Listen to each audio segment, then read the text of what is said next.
hear you. Good and loud. All right, Gary. On one. On two. On three.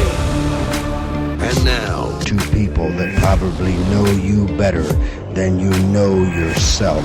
That's my whole ball game all night long. 1986 New York Mets and the NWO Wolfpack were two larger-than-life crews that dominated their respective worlds with swagger, controversy, and an appetite for excess.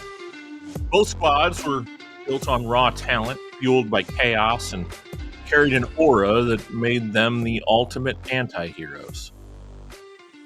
Scott Hall, like Dwight Gooden, was the stylish, supremely gifted playmaker who could single-handedly change the game, but battled demons that often threatened to derail his greatness. Kevin Nash, much like Daryl Strawberry, was the towering force, a freak athlete who seemed destined for the Hall of Fame, but never quite reached the stratosphere his natural gifts suggested. Though he remained an icon nonetheless. These two duos were the rock stars of their respective teams, flashing brilliance on the field. Good and loud. All right, Gary. Flashing brilliance on the field and in the ring while indulging the nightlife that would later become part of their lore. Beyond Hall and Nash's resemblance to Gooden and Strawberry, the Mets and the Wolfpack shared a lot of colorful, unpredictable characters that made them must-watch entertainment. Letty Dykstra was very much the Sean Waltman of the group. Scrappy, relentless, a performer who thrived despite being undersized and seemingly out of place in a world of giants. Meanwhile, Keith Hernandez, he played the Sting role, a veteran leader who tried to be the voice of reason but ultimately got swept up in the madness around him and shit on many women's heads, from what I understand. And let's not forget Ray Knight, who, with his hard-nosed, take-no-prisoners attitude, had a bit of that Macho Man Randy Savage energy, capable of flipping from cool confidence to absolute fury at a moment's notice, as evidenced by his infamous brawl with Eric Davis in 1986. Both in the 86 Mets and the NW Wolfpack weren't just teams, they were movements. They reveled in being the bad guys who were somehow impossible to root against. They partied like kings, played with reckless abandon, and left a trail of destruction in their wake. Whether it was the Mets brawling with the Red Sox and tearing through Shea Stadium's post-game clubhouse, or the Wolfpack running roughshod over WCW while making red and black the hottest-looking wrestling, both of the groups represented the perfect storm of talent, attitude, and excess. The Mets eventually flamed out due to injuries, egos, and personal struggles, just as the Wolfpack and the larger NWO faction crumbled under its own weight. But for a brief, glorious moment, they were the most electrifying shows in sports and entertainment, and their legends continue to grow decades later. Speaking of legends, how we doing, Blakers?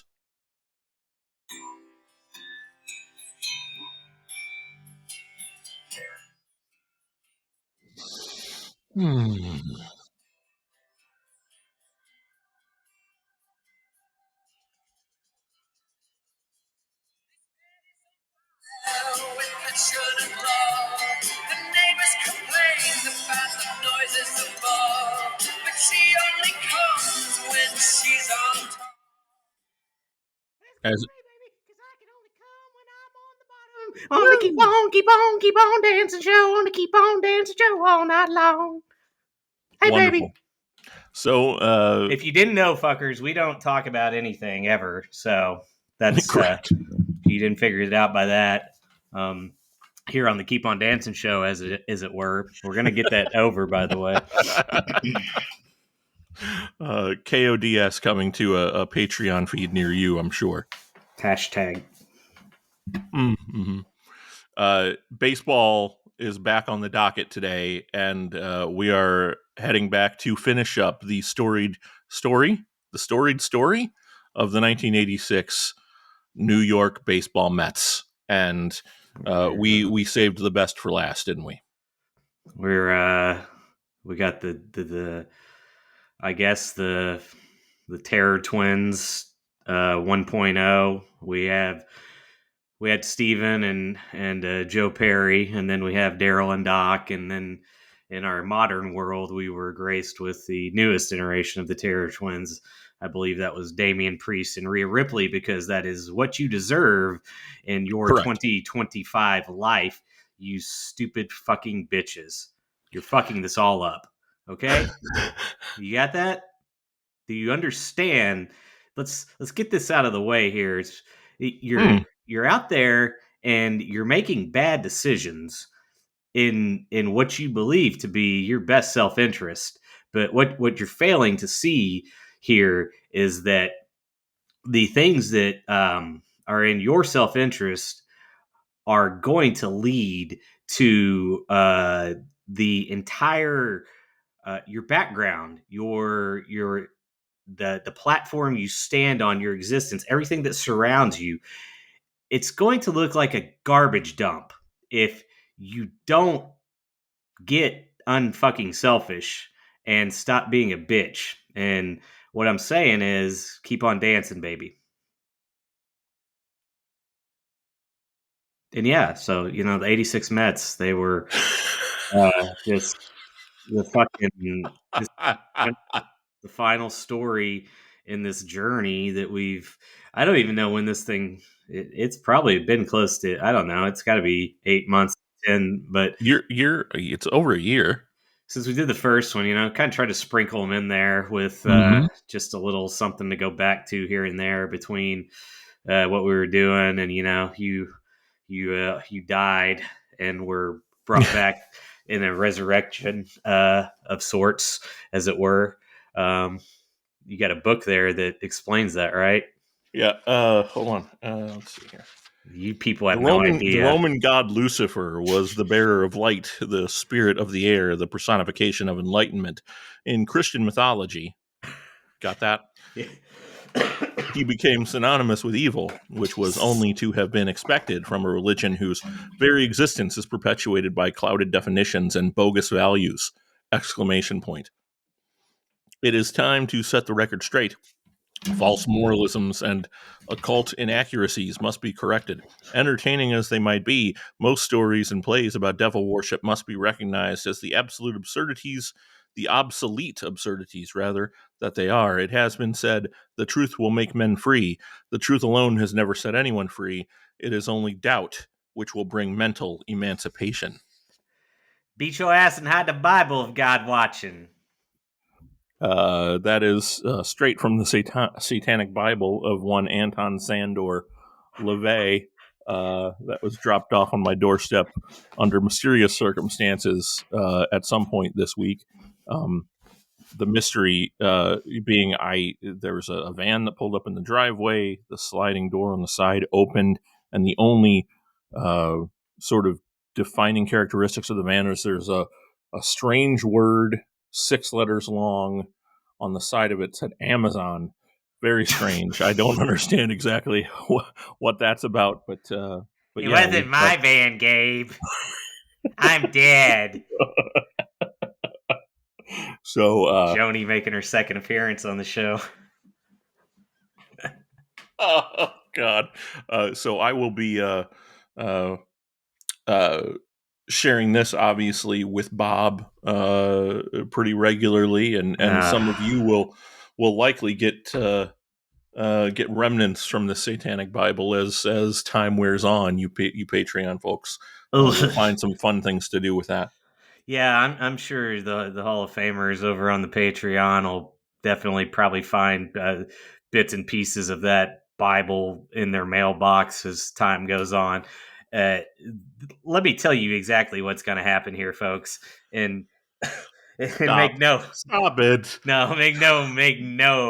mistake about it, because he's already proven this and he's told you his story. You just need to believe him because he's not lying to you.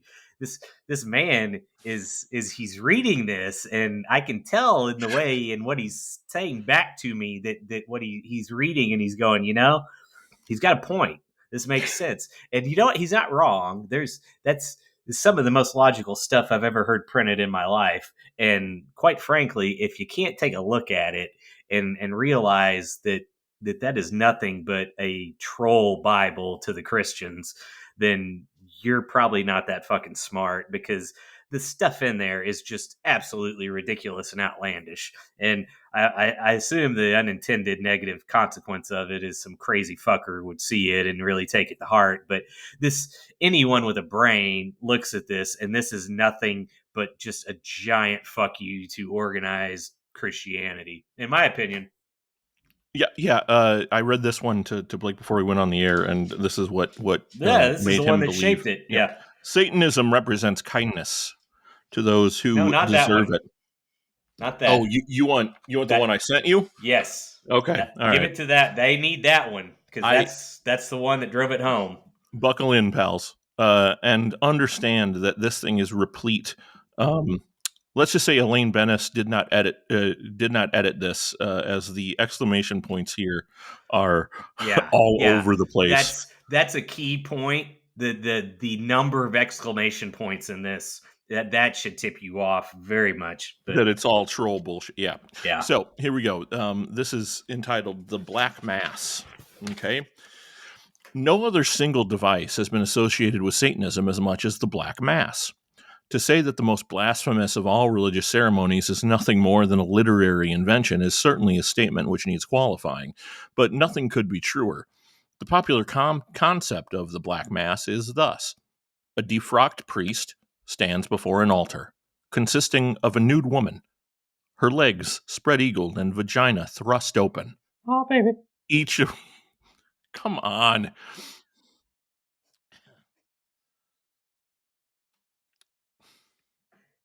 You're a pro. Come on. You got it. A nude woman, her legs spread-eagled and vagina thrust open, each of her outstretched fists grasping a black candle made from the fat of unbaptized babies, and a chalice containing the urine of a prostitute or blood reposing on her belly. An inverted cross hangs above the altar, and triangular hosts of ergot-laden bread or black-stained turnip are methodically blessed as the priest dutifully slips them in and out of the altar lady's labia.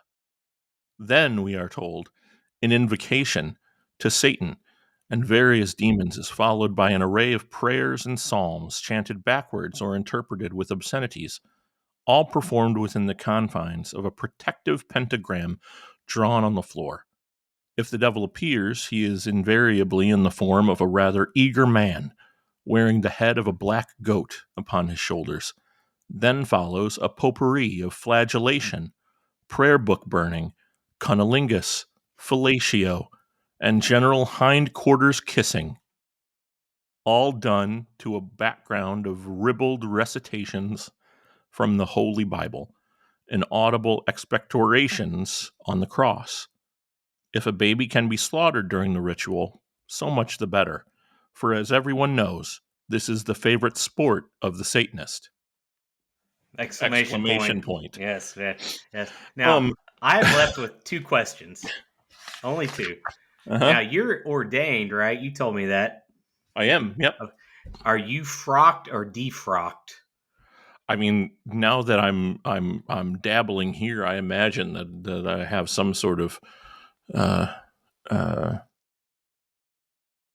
stain. Whether defrocked or not, I do not know. The proverbial scarlet S, as it were, for Satan. Second question. What about General Analangus? Well, I think that is the general hindquarters kissing that they missed out. I know, Colonel Angus. It's a fantastic Saturday Night Live skit. I threw it out there. I was going to let you go. We went where you took us, so that's fine. We'll get back to Colonel. What do you feel? How are you feeling about that? I mean, it's vulgar and intense, but like it reads as satire, right? I mean, it's just like it's like the version of satanic worship that filled the minds and hearts of single Christian mothers in the Midwest in the early 1980s. It's right? how a boy of my age, about 10 years old, ends up with a packet that thick on satanic lore and rituals and logos. I was terrified of the Procter and Gamble company for many years of my elementary school because Oh their my God. logo, you see, had these stars and this. It's insane shit, man. So you can kind of see why this is sort of like strikes a nerve with me. Um, I mean, fuck, man. I think I mean, they were talking about having like essentially fucking this poor woman on the altar with a rotten turnip. it was a turnip. Yeah, yeah. How are you gonna even penetrate with a turnip? I mean, it's not easily. So I mean, it's similarly to our text chain about the giant shits we both took yesterday. You know, like just that kind of forcing out that pain. You know, Well, followed it's by forcing the sweet in. relief. Actually, it's not. The vice versa. The Turnip other is way. going in. Got to come back out though. Does it? Okay. Well, What if it's Daryl absorbed by Strawberry the and Doc body? Gooden. Well, no, I'm not done with this yet. I don't know. I forgot what I was gonna say. Anyway, are you doing okay having that book near you? I mean, Stella was reading it yesterday. It's fine. Yeah. Well, Yeah. look, I think here's the thing. The the stuff like you said that the Midwest mom gets in their mind and all that. That that is the yin and the yang, the other side to the shitty awful Christian that beats their family and pedophiles their child and whatever else. Like, it's just shitty crazy motherfuckers that make the world suck. And you know what, there's probably some decent hearted Satanists out there, just like there's some decent hearted Christian folk out there. And those are the people that should be on the same fucking page, But we can't get there because we got this goddamn fairy tale right in the middle of us.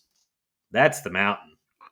And it's a little nuts too, because like you mentioned the pedophilia thing, and I think this week alone there's been like 4 or 5 of these assholes in the news that are dyed in the cloth, pedophile chasers that have come out and been caught being pedophiles. The one dude was the guy that had introduced the bill to classify the Trump derangement syndrome as a fucking mental illness or whatever, and then fucking 3 days later he gets busted for trying to fuck a kid. Yeah, I mean, they tell on themselves constantly. We see it over and over and over and over and over and over. Like, how many times does it have to happen for people to recognize the pattern? Our brains, as human beings, are built to recognize patterns. Yes. Unless you are actively working against your own brain, which we've proven here time and time again that they are. They are acting actively against themselves and their own self-interests, and it wouldn't surprise me if they were working against their own instincts as well.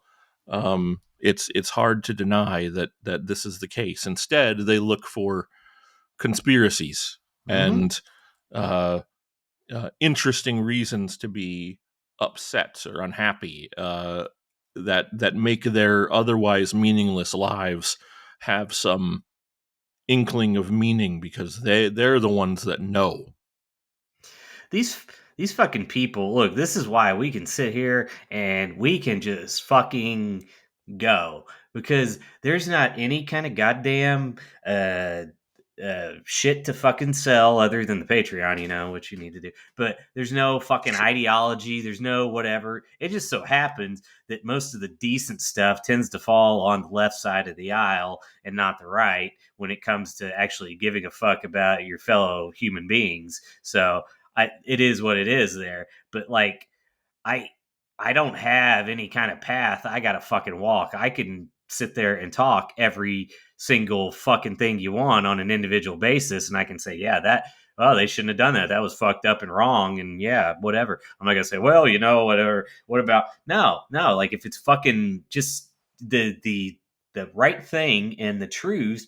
It's very simple and it's very direct, and it should be guiding you. It's not a complicated thing, and they do tell on themselves all the fucking time because they're intellectually dishonest, and their whole lives become entangled in this sea of shit that they have to keep up for various fucking reasons, and they eventually get taken down because that's not easy to do, and it's really not easy to do when you're a dumb fuck.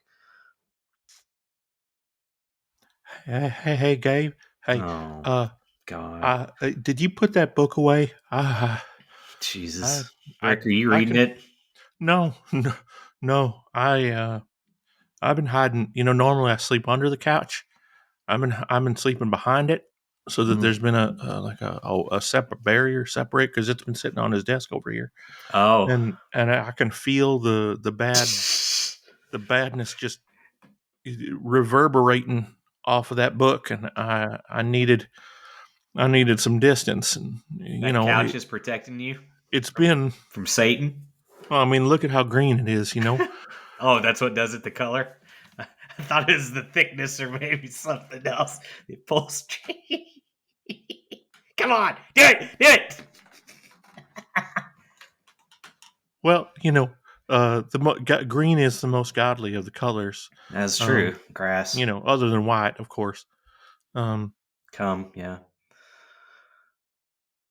Well, I mean, that isn't where I was going with it, but I understand. Um, is Jimmy around Hey, who's by that the guy, way? baby? I like him. What's his name? This is hi, Jimmy. Jimmy, I heard tell of your appearances here on the program, and I've been hoping that we were going to meet one day. And I'll tell you, it's always been my dream to call a match or two with you. I'm a big wrestling fan from way back. My daddy and I would, when we were fresh after juicing a girl, we'd watch WCW Saturday night on Saturday nights back home on the farm in Effingham. It was a early afternoon ritual with the juicing, and then we'd come on upstairs and gather around the television, and we loved watching you and the Faces of Fear. See, I knew that was all an act. It wasn't as satanic as it looked or nothing. But I sure did like that megaphone you carried around. It was pretty similarly pretty similarly shaped to my phallus. And so, um, no, we're getting off track here. My point is, I would love one day, maybe the boys can arrange it for us to call a match or two together and just you know uh He vibe, as the kids say. he had to run out. He was coming, Rick. But Oh, I did have a question for you though, because yeah, okay, so yeah. when you and Dad were watching WCW Saturday Night in 1996, how old were you?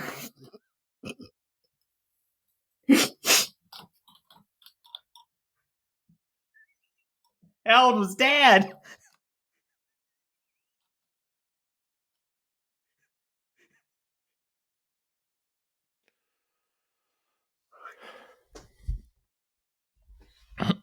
Well, you understand,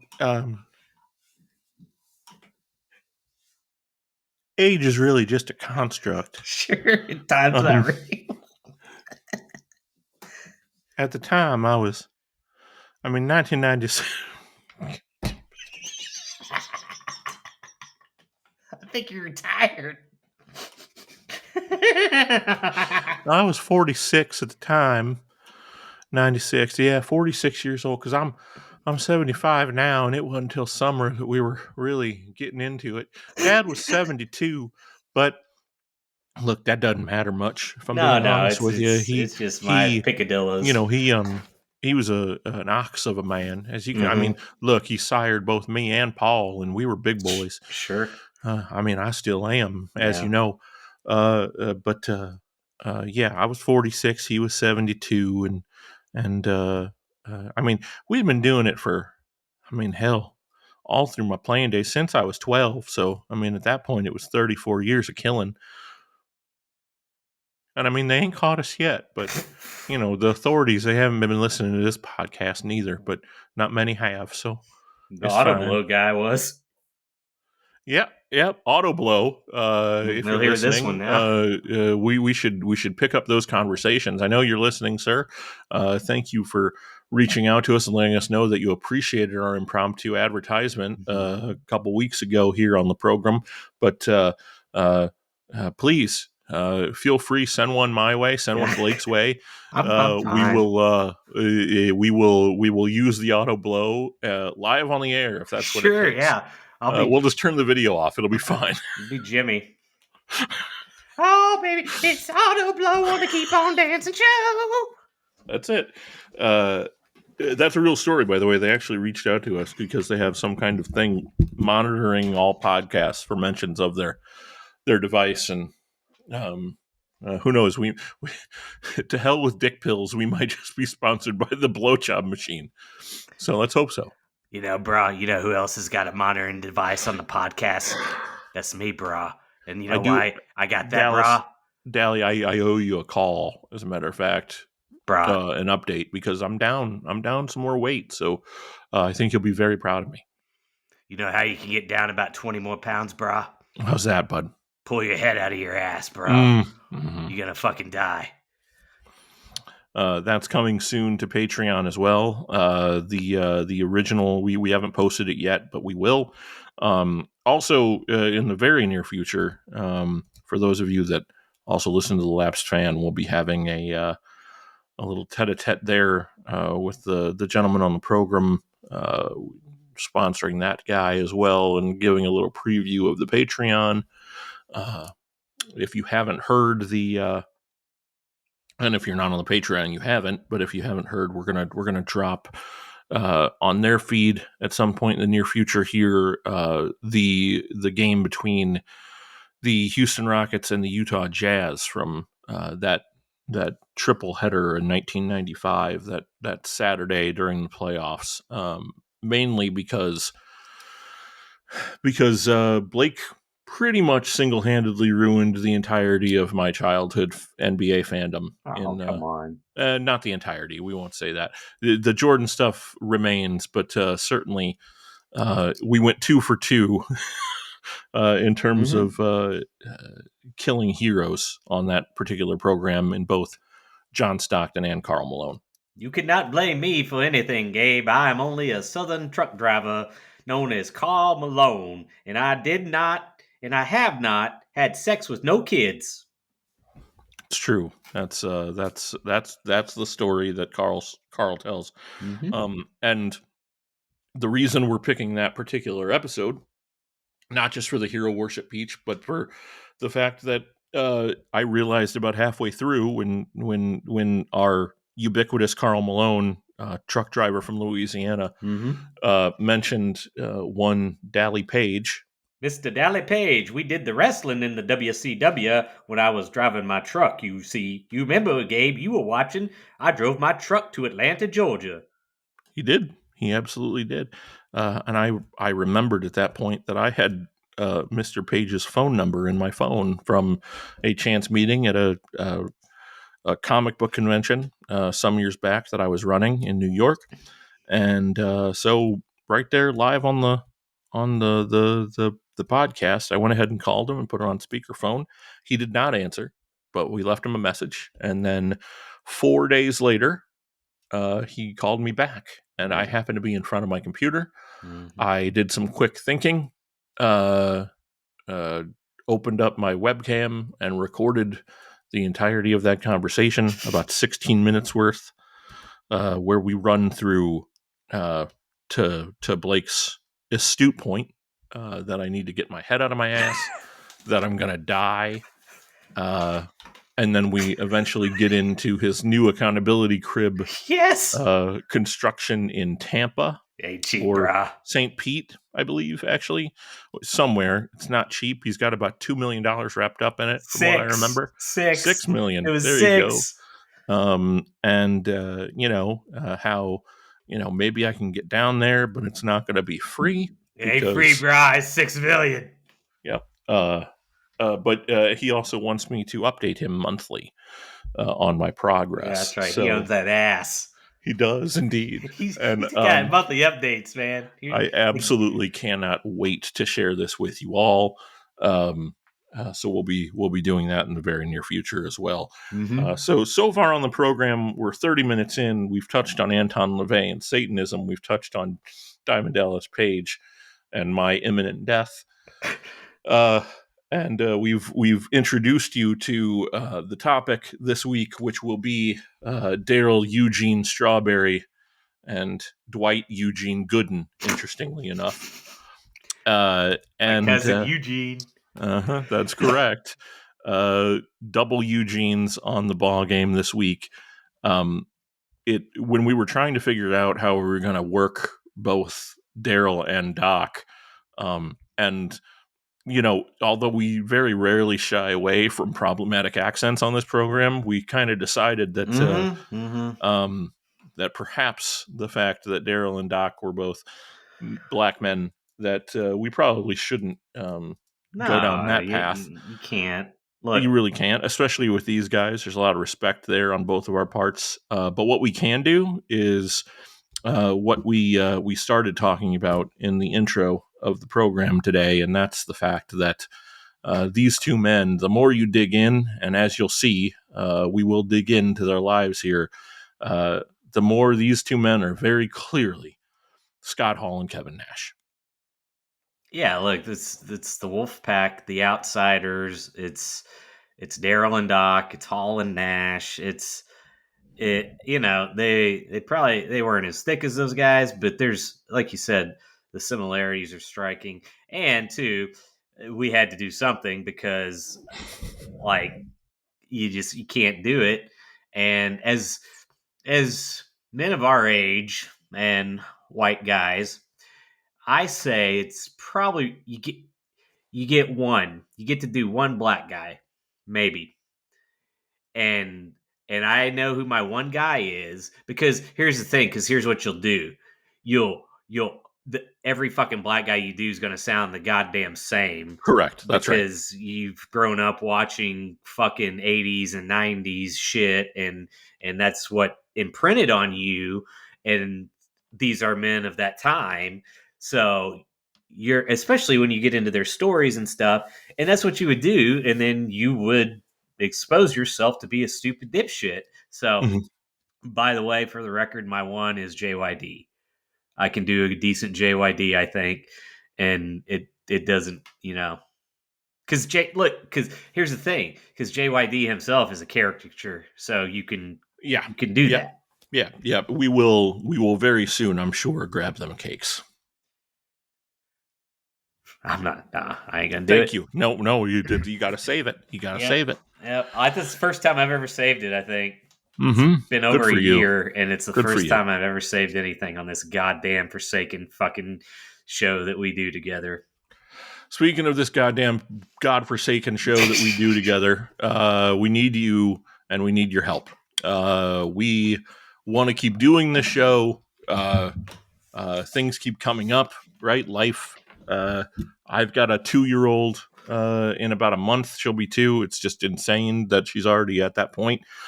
She's running around here like a chicken with her head cut off most days, and she's reading satanic verses, for God's sake. She's reading satanic verses. We got to keep her in line. She's summoning demons. It's a real mess. You should see the fireplace. I saw the video of her speaking, and it sounded like she was speaking in tongues. Yeah, she said Hulk Hogan backwards. I have this picture up at the side of my desk here with the True World Order, myself and the Hulkster and the Blakester right next to each other in Philadelphia last year, and she loves this picture so much, right? And so I've introduced her to exactly who's in the picture, and I sent a video to Blake the other day, and I said, "Who's this? Who's that? Who's this?" See if I can get the audio off of it here. I should have done this before. I didn't think about this. Hulkster's high as fuck in the picture, by the way, for the folks that haven't seen it. Absolutely out of his mind. Correct. We've put it on the Twitter before, but it's probably buried back there under me yelling at Cat Turd and some fucking bots. Who's this? Golden. Nope, this guy. Who's that? Blake. That's the second one. Here we go. Look at me. Look at me. Who's this? Who's that? Tata. And who's that? Gooden. And who's that? Blake. Mm-hmm. It's Yep. Coke. Hulk Hogan is now known as Cocaine. Cocaine beware. That's right. Yo, brother, dude, that shit's no good, dude. It's a trap rope. Oh, baby, I'll do the cocaine, Terry. I'll carry, baby. Keep on dancing. On the keep on dancing show. Fantastic. I even got jazz hands on that one. Yeah. One day I'll convince him to do the video podcast. It'll be great. Mm-hmm. Read this fucking story. Oh, you were still in the middle of the story. We got sidetracked. So anyway, that's where we are. We have a bunch of shit going on is my point. I've got that thing with my kids. Blake's got a dipshit boss that he's going to kick in the nuts and probably set the place on fire where he works. Hopefully that's not the case and this isn't used as state's evidence against you. But this is all entertainment. Correct. 100% entertainment. I mean, we got the devil, for God's sakes. And then, correct. Yeah. I mean, we're talking about black mass and vaginas. And turnips. Blackened turnips. Sounds like it'd make a good, like, Cajun stew. Could put a bird with it, maybe. A Louisiana bird. God damn it, Blake. We never get this one going. I didn't want to show up today. I tell you right now, this one hurts Gabe's throat so bad. I can't tell you. By the time we're done with this program, I'm gonna be hoarser than a horse and eating a horse on the side with a horsey sauce. All right, I won't keep you then, Marvin, but I do need to let you know though that I got to talk to you in the near future because I got a question for you about a picture I saw of you today with holding a small little fella in your arms, and I got some questions for you. Oh, you talking about that one where I'm holding that poor black child, am I right? Okay, well, we'll talk about it down the road. I'll tell you what, I'll be back. It's no problem. Okay, yes. Bye-bye. Child isn't a 40-year-old man, but yes. Yeah. So we'll come back to that one, I'm afraid. Here's my point. Blake and I want to keep doing this, and so we need your help over on Patreon, right? A couple different tiers available to you. You can get the baseball shows ad-free because I know how annoying those advertisements are. Just $4.94 a month, and you don't have to worry about pressing that 30-second skip button 7 times in a row every 15 minutes. And then the next tier up is the Huff Stuff, where Charlie Huff leads you on a journey into the best professional wrestling in the history of professional wrestling, and how Blake and I exactly break that down, and of course with cameo appearances from all your favorite ballgame characters, like of course Rick Russell and Marvin Davis and Charlie Huff himself, as well as our good old friend Jimmy Hart. And then the top tier. My butthole, though. You can't see it. I'm working on it, everybody. Hopefully one of these days, one of the relics for the Hall of Famers will be just that, a picture of Charlie's butthole. With buttons firmly in place. Send it to you. There you go. Perfect. Just a balloon knot on the way. And then, of course, the top tier is all of that shit that I just mentioned. On top of all of that, you'll get a bonus show every month, which will be, who knows, NBA, NFL, some random crazy bullshit, some sports movie, something like that every month, plus a chance to pick a show every month, and we'll throw your name in a hopper, and every month we'll do a bonus show specifically picked by one of our Hall of Famers, Harry's Hall of Famers, as a matter of fact, for $19.94 a month. That 94 is no coincidence, and if you've been listening to the show for any period of time, you know exactly why. 1994 is the nexus of the universe. It is the place where everything went wrong. Worlds collided, and this is why we are where we are. Because of that baseball strike in 1994. So now that that good business is out of the way, it's patreon.com/the whole ball game. Check that out when you get a chance. And let's get into the baseball. First up today is the story of one Daryl Eugene Strawberry, written by our pal at Sabre, Sean Morris. You ready to go? Fuck it. That's, all right, there it is. For many African American males growing up in poverty stricken households throughout Los Angeles, sports offered a chance to break away from the cultural and economic restraints imposed on them by their surroundings. This was no different for a young Daryl Eugene Strawberry, born March 12th, 1962, in Los Angeles. Daryl was the third boy born to Henry and Ruby Strawberry and would be followed by two sisters. By 1970, the family was residing in a small house in the Crenshaw neighborhood of South Central Los Angeles. Strawberry recalled his father as being a negative influence early in his life. Henry Strawberry, Hank, held down a steady job as a postal clerk, but suffered from many of the same vices that would plague Daryl's life. He would often come home in drunken rages and physically assault Ruby, as well as Daryl and his older brother Ronnie. Much of Daryl's younger years were spent in fear of their father until one night when he was about 10 years old. On that night, Henry came home intoxicated and began to verbally and physically assault Ruby. The police showed up, and just like that, Henry was gone from his children's lives, only to reappear when it was evident Daryl was a remarkable talent on the baseball field and would be a top pick in the major league draft. You know, it's sad. I never had a real relationship with him. He never sat me down and talked to me kindly. Never gave me a word of fatherly advice or counsel. He never even taught me to tie my shoe or hit a baseball. None of those things a father and son are supposed to do. He either ignored me or he beat me. Period. What Henry did give his youngest son was a love for sports and athletic abilities. Like many of the other children in the Crenshaw neighborhood, Daryl went to the local park to watch his father play on one of the many softball teams in the area. His father could He could whip the ball across the plate so fast you wouldn't know where to start your swing. He did the long ball over and over again every time he came to bat. It's like, fuck it. After his father disappeared from his life, Daryl felt an absence and turned to sports as a refuge and escape from everything bothering him. I was very good at every sport I tried. I'm not bragging. It was just in me. I loved it. It was a pure joy for me to play baseball, basketball, and football. And while I was playing, I could almost forget my anger and my troubles.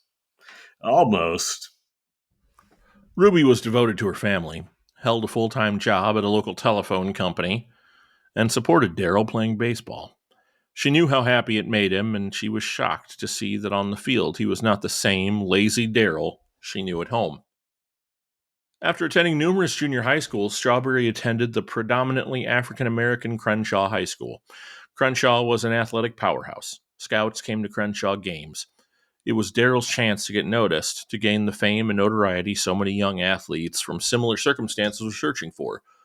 Basketball was his first love, and his gangly frame gave him an advantage on the court, but baseball came the most natural to him. Right from the start, I could pitch. I could hit home runs. I could steal bases. I could field. I didn't think much about it. I didn't study the game. I just fucking went out there and did it. By the time he reached Crenshaw, Strawberry had earned a reputation throughout the Los Angeles Little League, but none of that mattered to Crenshaw baseball coach Brooks Hurst. When Daryl entered Crenshaw High for the 10th grade, he was already 6'3". He was long and lean and covered with sinewy muscle. Oh, baby. Oh, man. Not the type created by hours in a weight room or supplements, but the real thing. He had the body of a basketball forward and the natural baseball swing, powerful looping uppercut of a historic home run hitter, a writer said of him. To Brooks Hurst, Daryl was just like many of the young black men he had coached, full of talent, lacking discipline. At Crenshaw, Hurst did his best to instill the qualities his players were lacking to help them succeed on and off the field. And in any backtalk or mouthing off to him, and he would make them run till they dropped from exhaustion. For many of his players, Hurst was the only stable male figure in their lives. He was familiar with Daryl and his situation.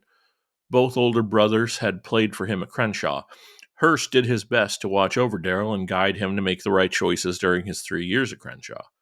Strawberry struggled in his first year at high school, although there was no denying his talent.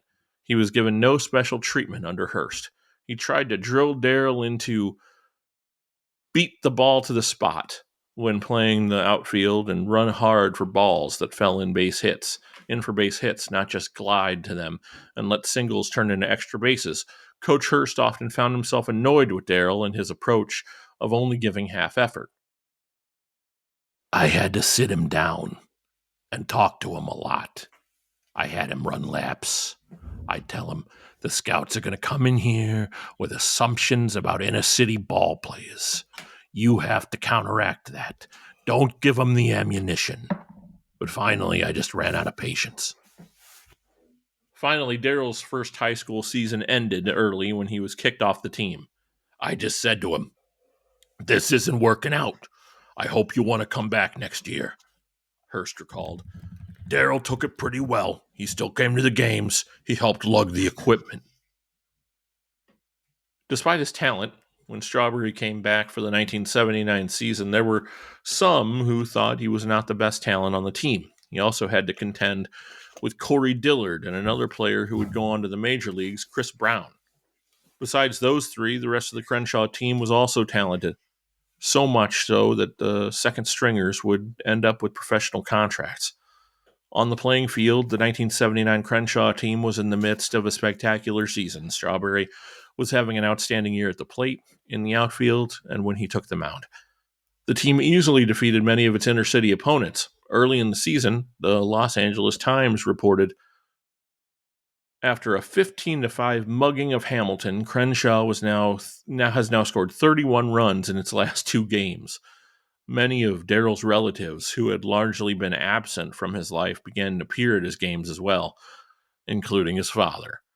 Coach Hurst did his best to shield his players from the circus enveloping them and keeping their focus on the game itself. Throughout the season, the team kept playing at a high level, and by the time the regular season was drawing to a close, Crenshaw had lost only a handful of games, and in each of those cases, Hurst had benched one of his star players for disciplinary reasons. When the regular season finished, the Crenshaw High Cougars entered the Los Angeles Unified School District baseball playoffs. Anchored by senior Chris Brown and junior Daryl Strawberry, it was the first inner-city school in many years that had the talent to compete against those in the San Fernando Valley that benefited from manicured fields, booster clubs, and year-round instruction. Playing the way they had many times during the regular season, the Cougars cruised their way through the first 2 rounds of the playoffs by a combined score of 23-4. Nothing, it seemed, could keep Crenshaw from hitting. In the semifinal round, they powered their way over Monroe High by a score of 10-7. In the 3 playoff games, Strawberry hit 3 triples in addition to a home run and was the winning pitcher in 2 of the contests. Next stop for Crenshaw was the championship game at Dodger Stadium. On June 6, 1979, the Cougars boarded the bus for the short trip to Dodger Stadium. Their opponent was Grenada Hills, a team that played with few mistakes and relied on the small ball approach. Whitey ball. Lots of bunting and good defense. Their third baseman was a high school football standout, Stanford-bound John Elway. The Crenshaw players had their work cut out for them, and when Grenada Hills jumped out to an early 2-0 lead, their task became much more difficult. A strong third inning put Crenshaw back on top by a run, and the Grenada Hills coach pulled Elway from third base and put him in as pitcher.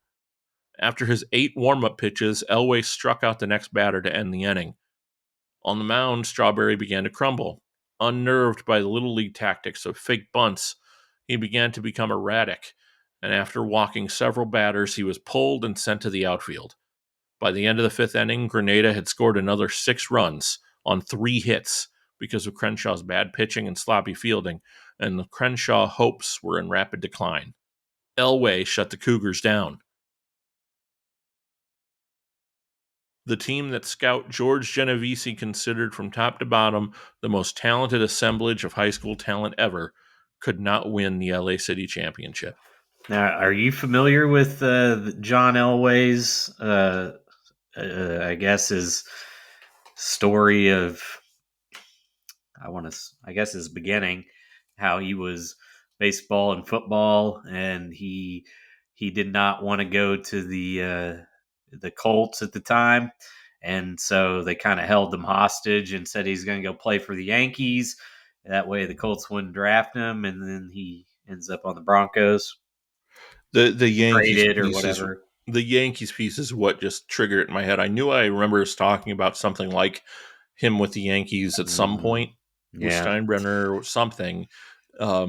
I didn't know the full story though. No, He basically uses his leverage. He uses the Yankees and baseball as leverage to not go to, at the time, Baltimore, which I think they moved to Indianapolis like the next year or whatever. But yeah, I don't blame him. But still, just such a bitch thing to do. for sure. Just go to the fucking town and kick ass. But whatever. When Strawberry returned to Crenshaw for his senior year, all the attention was lavished upon him. Without Brown to share the spotlight, it became the season of Strawberry.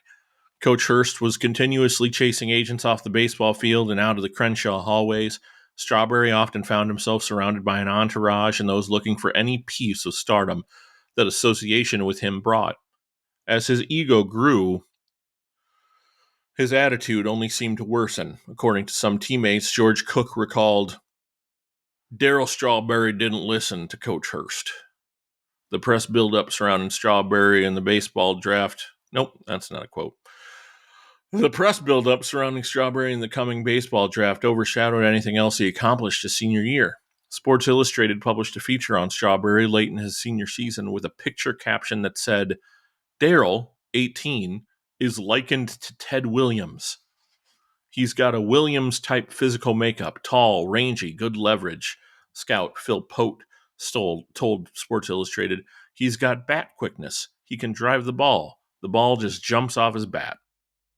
He's lithe, as you would say. He is. He's lithe. He is, and he remains. Although he did have a heart attack recently. Yeah, he's fine. Strawberry had dreamed about being the first overall pick in the draft, and in June of 1980, the New York Mets made that happen. The Mets were hoping he could help turn the franchise around. Not only did he have the potential to help on the field, he could provide them with a much-needed box office revenue as well. The team provided him with a $200,000 signing bonus to forego college and flew him to New York to show him off to the press. But before Strawberry was able to play in Shea Stadium, he had to first prove himself in the minor leagues. A few days later, Strawberry found himself in a landscape vastly different than that of Manhattan or Los Angeles. Kingsport, Tennessee, was home to the Mets team in the rookie-level Appalachian League, and Strawberry's first step in the Mets farm system. During that 1980 season, in 180 plate appearances, he batted .268 with 5 home runs. His work ethic was still sloppy, according to some, and he was often late arriving to the stadium. One time even missing a game. What's that about, Daryl? Look, when I was down in the minors and in Kingsport and in fucking Lynchburg and all those podunk fucking towns down in the South, I was usually taking 75. And see, what happens is down around Dalton, it switches to 2 lanes, and you're gonna be late if you got to give yourself 45 to an hour extra. If you don't know what you're doing, you're gonna blow your fucking spot, and that's it's like anything else. Shit happens. Is that good enough for you, G. Gordon Liddy? A player not a Strawberry status would have had harsh repercussions for missing a game, but not Strawberry. His absence was largely ignored by those in the organization. The following season, Strawberry was assigned to the High A Lynchburg Mets.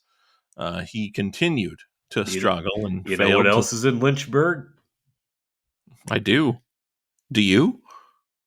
I wouldn't be asking you if I didn't. You never Genius. know. Okay.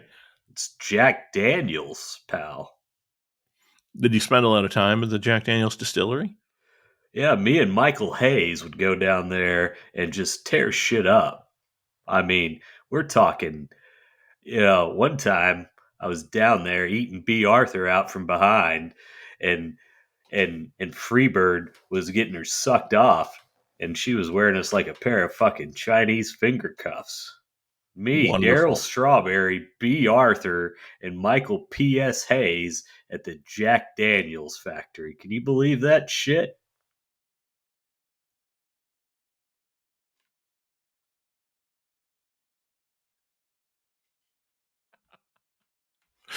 Oh, let's see. Off the field, the 19-year-old Strawberry was homesick, called his mother every day. On the field, he was struggling against many of the pitchers he faced. They easily fooled him with hard fastballs inside and breaking balls. Strawberry possessed the power to put the ball into play, but he struggled to make the contact that had made him a legend at Crenshaw. In 123 games with Lynchburg in 1981, Strawberry managed to hit 13 home runs and bat .255 for the season. The next spring, Strawberry continued to climb the farm system ladder and started the season with Double-A Jackson. It was in Jackson, Mississippi, where he became locked in at the plate and began to flash the talent the Mets saw in him when they drafted him. I think they He had a began to. clash down there one time. Yeah, you a big fan of Jackson? What? Did you enjoy yourself in Jackson? You like Jackson? Johnny Cash wrote a song called Jackson. Fantastic. Thank you, Daryl. He began to see the ball better and figure out opposing pitchers. Although he struck out 145 times, by the end of the season, he had driven in 97 runs and hit 34 homers. Rather than take the winter off, the Mets had Strawberry extend his year by playing winter ball for the team in Caracas, Venezuela. Uh-oh. He credited the experience with speeding up his development. Speeding up? Is that right? And better preparing him for the coming season. Strawberry remarked, Before I tell you what I said, I feel it's important to let you know that although, I was in Venezuela, I'm not one of those Venezuelan gangbangers that Donald Trump's out there rounding up. And by the way, did you see he rounded up a gay hairstylist from California and sent him down there? Did you see that, Gabe? I didn't see that. This poor little fella, all he wants to do is lady's hair, and now he's down there in fucking Gitmo with his head shaved. You Sad know, state of affairs, isn't it? if I ever see that guy at the Hall of Fame, I'm going to give him a fucking jackknife through the table.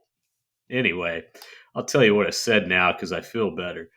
I felt confident after my season in South America because I'd been able to hit some of their best pitchers. See, aren't you glad I made you wait for that? I am, thank you. To start the 1983 season, the Mets sent Strawberry to their top affiliate, the AAA Tidewater Tides. The organization wanted to keep him in the minors for one more season before bringing him up to New York, but many believed he would see the Big Apple before the year was over. Under manager Davey Johnson, Strawberry got off to a great start at AAA. My first 10 games or so at T-Water were spectacular. Whether I had improved to the point where I could hit anything any AAA pitcher could throw, or whether AAA pitching wasn't as good as it was supposed to be, I don't know. At the same time, the Mets were off to a dreadful start, and the New York newspaper headlines began to call for Strawberry. In early May, Daryl was summoned from Tidewater. Mets general manager Frank Cashin regretted having to call him up ahead of schedule, but Strawberry had the potential to help fill the empty seats, and on May 6, 1983, he made his major league debut. Strawberry stood an imposing 6 feet 6 inches tall with a playing weight of 190 pounds. He batted and threw left and was a right fielder for most of his career. His debut against the Cincinnati Reds was less than spectacular, with 3 strikeouts and a foul pop during 6 plate appearances and an extra innings win by the Mets. Strawberry also worked a couple of walks, and stole a base late in the game. The Mets manager, George Bamberger, encouraged the rookie to go out onto the field and have fun. However, Bamberger resigned on June 2nd and was replaced by Frank Howard, one of his coaches. Howard began to demand more out of Strawberry and assigned hitting coach Jim Frey to help. Under Frey's tutelage, Strawberry began to blossom and adjust to major league pitching. His struggles at the plate began to disappear, and in September, Strawberry found his groove. It was also at this time that Strawberry began to succumb to the New York lifestyle and started experimenting with cocaine. Crazy and all that. Couldn't smoke dope. So you take that out of the equation. It's just like, so the only thing you can do is you can take pills and you can drink booze. Right. If you're one of the top guys, I mean, most guys drink beer. Most guys don't drink liquor. So you can't be, bloated toad and drink, by this time, it takes 20 beers to get a buzz. So, it's like, well, I got to work every night, so I can't be a bloated toad with a big fat beer gut. So it's like, you take pills right. and just kick them in with 4 or 5 beers, and I'd never taken a pharmaceutical drug in my life before I got into bodybuilding. Until I got in the wrestling industry.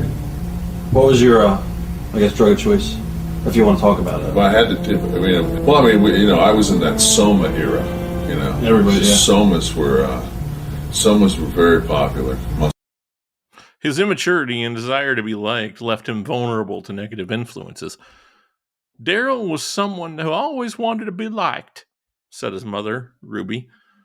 During his rookie campaign, Strawberry was introduced to cocaine by 2 Mets veterans who told him it was the right thing to do in the big leagues. Despite his off-field habits, Strawberry continued to produce quality numbers. His 108 hits, 26 home runs, 74 RBI, and 19 stolen bases were enough for him to be voted National League Rookie of the Year. After the season, Howard was replaced as manager by Davey Johnson. Under Johnson, Strawberry and the Mets became a powerhouse franchise for the rest of the decade. Now, let me stop you. Can I ask you something here? Mm-hmm. What do you think the chances are this? Now, let me rewind here.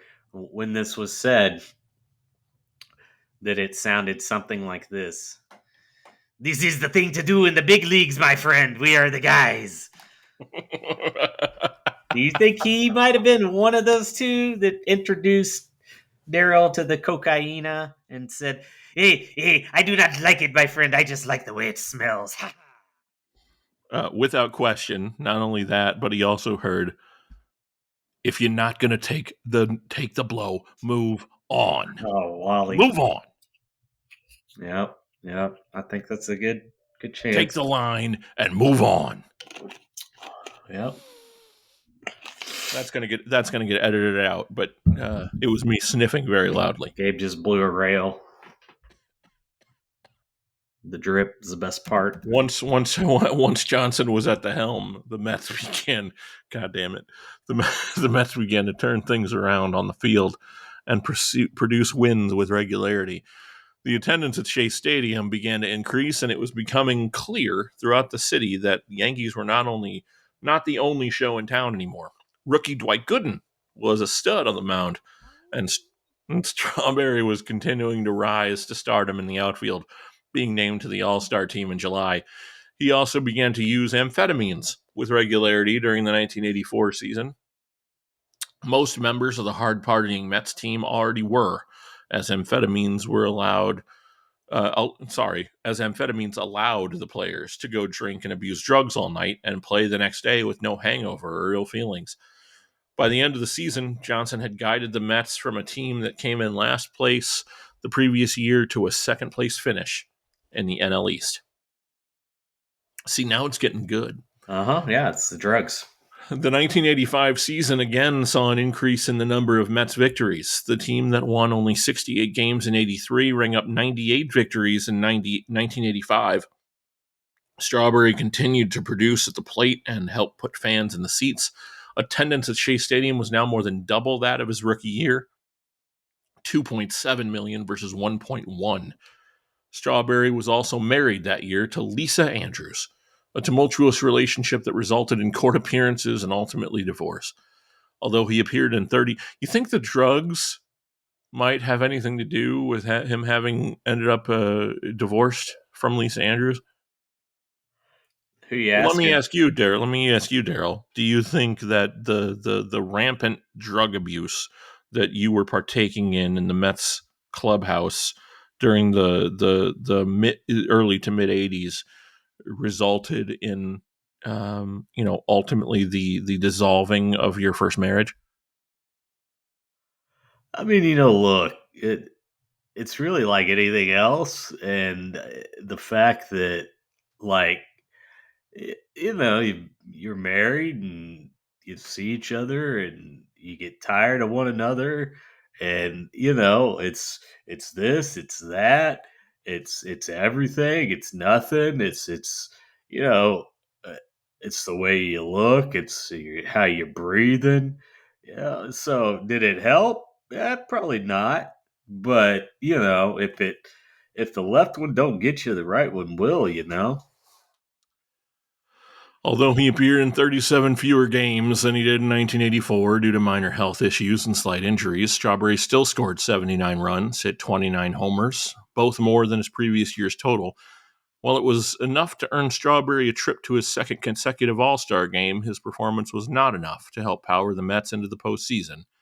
But that would change the next season. We had a sense of destiny in '86, a belief it would all come together for us, and really a great historic display of baseball power. The expectations were high for the Mets as early as spring training. They had won 98 games the season before and were, in almost every aspect, more skilled, more intense, and more arrogant than the Cardinals, Cubs, and the rest of the NL East. After an indifferent start to the season, things began to turn around for the Mets. They went on one of the greatest runs in franchise history, reeling off 11 wins in a row before losing a game, then winning another 7 in a row. The Mets were on fire through May. Although he was having a great year on the field, off it, Strawberry continued to alienate himself from teammates as his ego grew. His head was as large as the Goodyear blimp, and with each new magazine cover story and autograph request, it only got bigger.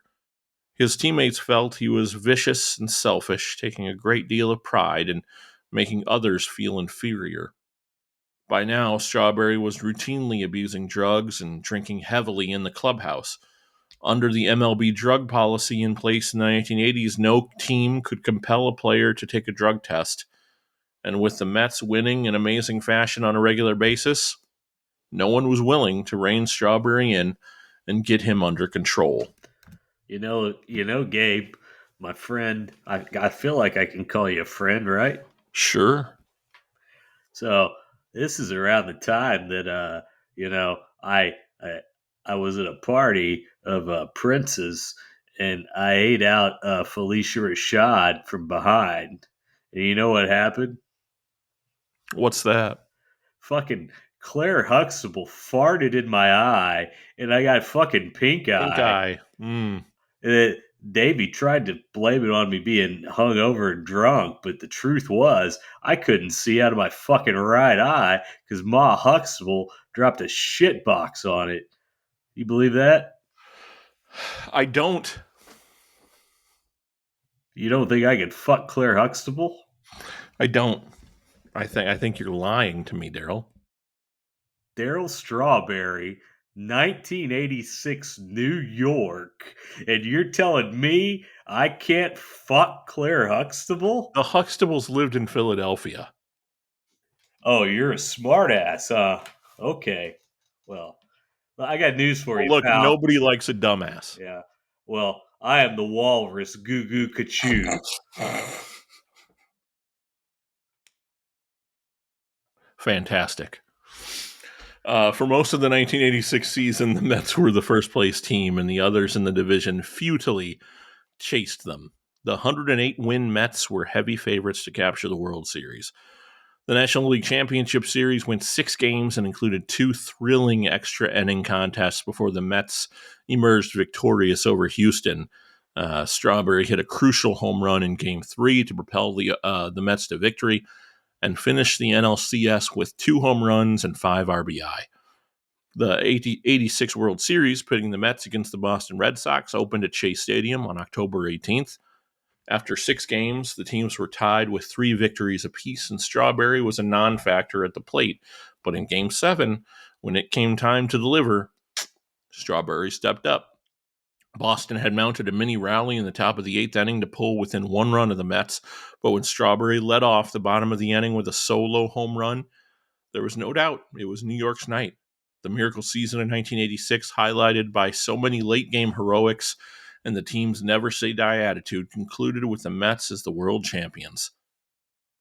The Mets' descent from a World Series heights started before the 1987 campaign when ace pitcher Dwight Gooden was admitted into a drug treatment center a week before the start of the season. Strawberry was able to hide his demons throughout the season and produced at the plate. He had career highs with 108 runs scored, 104 RBI, 36 stolen bases, and 39 home runs. Despite his increased offensive output, though, the Mets finished second in the division and missed the playoffs. Hey, Gabe, I'll have you take note right there. If you look, as you read my stolen bases and my homers, I was almost the first 40-40 guy, not that fucking freak Canseco. Very, very close. Very close. And I would have got it if I wouldn't have had the fucking pink eye from Claire Huxtable's fart. How long did the pink eye last, Dwight? I would have hit 1 more homer and stolen 4 more bags exactly if you do the math. Go in there, do me a favor, take my stats, and then divide them by the number of games played, and you tell me I wouldn't have had 1 more homer and 4 more stolen bags. I'm a fucking 1099, all right? I know how to do math. It's great. It's 33 and a third or something. In 1988, Strawberry again reached the century mark in runs scored and RBIs, smashing a league-leading 39 homers and led the National League in slugging and OPS. He was named to his 5th straight All-Star game and was runner-up to Kirk Gibson for the MVP. The Mets finished in first place. How's his territory doing now? That's a good point. First place in the NL East, winning 100 games. However, they failed to recapture the magic of 86 and fell to the Dodgers in 7 games in the NLCS. In 1989, Strawberry was unable to repeat the success of the previous 2 seasons. Across the board, his numbers fell off dramatically, and the turmoil in the Mets clubhouse spilled out in front of the media when Strawberry and teammate Keith Hernandez got into a scuffle during a team picture day with the cameras rolling. You want to talk about that, Daryl? What happened that day? What was the problem? Look, Keith was all geeked up, and he's back there and he's in the clubhouse and he's smoking his cigarettes like he's some fucking Frenchman, just walking around with that mustache and talking about how, it's the Mets are about this and the Mets are this and that. And I looked at him and I said, "Listen, Keith, it's not always about you, motherfucker." And that's when he came at me. And I fucking hit him with a big boot, jackknife, 1, 2, 3. As Strawberry suffered through his worst year with the Mets statistically, .225 batting average, the team began to falter and failed to make the postseason. When Davey Johnson was fired early in the 1990 season, Strawberry declared he would leave the Mets at the end of the season as a free agent.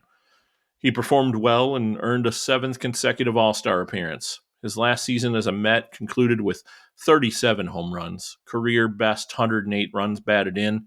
That offseason, Strawberry was true to his word and left the Mets to return home to Los Angeles, signing a 5-year contract for $20.25 million with the Dodgers. Strawberry's first year in LA, 1991, was his best in Dodger blue, but even though he was named to his 8th All-Star contest in July, he batted just .265, and his other numbers were down. In 1992, Strawberry played in only 43 games before injuring his back. He had back surgery in September. He tried to return far too soon and was off and on the disabled list for much of 1993, getting just 100 at-bats as his batting average tumbled to a disappointing 140. As he fell apart on the baseball field, his personal life was no better. He was going through a messy and public divorce from Lisa, and the ever-present drug and alcohol abuse rumors swirled around him despite his claims of sobriety. Eventually, Strawberry came clean to the Dodgers about his addiction, and they placed him on the disabled list, sent him to the Betty Ford Clinic. When he was finally released from treatment, the Dodgers cut ties with the once hailed hometown hero. Now, I must stop here because I will, as I have the baseball deviance, as we've established, I will remind our audience and you, pardon me, look, the Dodgers not only got Darryl Strawberry, they also got Eric Davis at the same time, and they were going to win every World Series from the rest of the 90s on, basically. Like, it was over. And that did not fucking happen because both of those men completely fell apart. And just, goes to show you. Because I remember specifically there was a fucking Sports Illustrated for kids, and like I think I was in 5th grade, so it would have been 91, 92. And I remember, and it had both of them on there, and yeah, like, dude, the fucking Dodgers were Daryl and Eric Davis. That would be like if you had, maybe not today, but I don't know, say 6 years ago, you had fucking Mike Trout and Bryce Harper on the same team. That's what it was, but it didn't work out. After being away from the game for a little over a year, Strawberry found a team willing to take another chance on him, and he signed with the San Francisco Giants on June 19th, 1994. Strawberry was now 32 and promised the team that he was ready to live a drug-free lifestyle. The Giants felt his guarantee of sobriety was genuine and took a chance on the slugger. With Strawberry in the lineup, the Giants flourished and won 9 straight to come within 4.5 games of the division-leading Dodgers. Despite his less than overwhelming numbers, 4 home runs, 17 RBIs, and a .239 average and 92 at-bats, the Giants were impressed. The players' strike of 1994 interrupted the team's plans to capture the division from the Dodgers, but the Giants were left with a positive impression from Strawberry and his recovery, and he had a job waiting for him in 1995 in San Francisco. What do you remember about your time in San Francisco?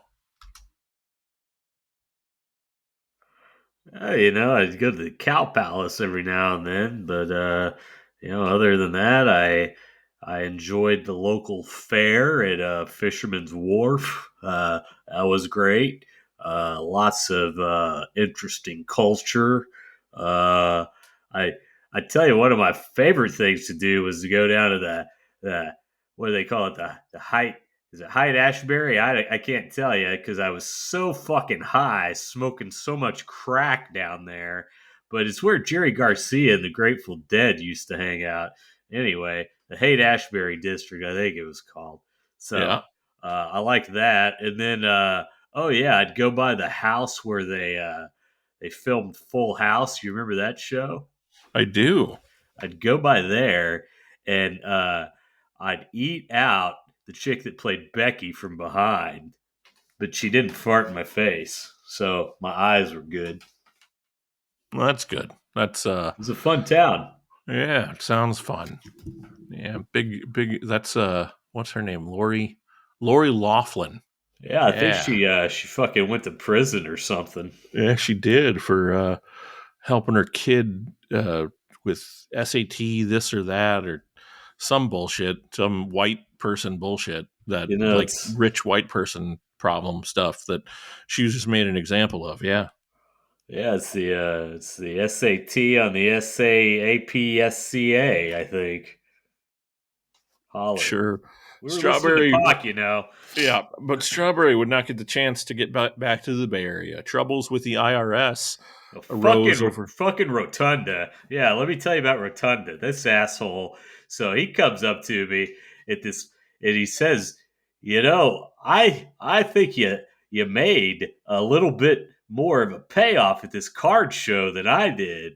And I said, hey, fuck you, Mike. You know what? I hope your fucking boy doesn't live to be an old man. That's right. Fuck it. Did he also wish the same to you? Yep. Brother. How about it? Troubles with the IRS arose over unreported income from card show appearances and facing the prospect of jail time. Strawberry relapsed into using hard drugs and began to fail drug tests and display erratic behavior. Drugs. Well, if you could see the cloud of smoke raising from Blake's microphone right now. Well, he was prepared to go to jail. I'm sorry, vapor, not smoke. Well, he was prepared to go to jail for the income tax charges. Strawberry was let off with probation, community service, and a hefty bill for back taxes. But once again, he would get another chance to turn his baseball career around, this time with the New York Yankees. No hot dogs. I'm not there, so I guess you can hot dog. Fuck it. Yankees owner George Steinbrenner believed he could rehabilitate Strawberry and that the 296-foot porch in right field was no match for his uppercut swing. From 1995 through the 1999 season, Strawberry was a member of the Yankees, but the dreams of Strawberry home runs landing in Yankee Stadium's right field porch with consistent regularity were never realized. Assistant to the traveling secretary George Costanza helped Strawberry work on. I got to plan that out next time. He was never able to recapture the glory he had experienced across town. George did teach me how to incorporate salted meats into my erotic behaviors. Pastrami is my favorite and probably the most erotic of the salted cured meats. That's where I landed. The 1995 season was hello to Paulie.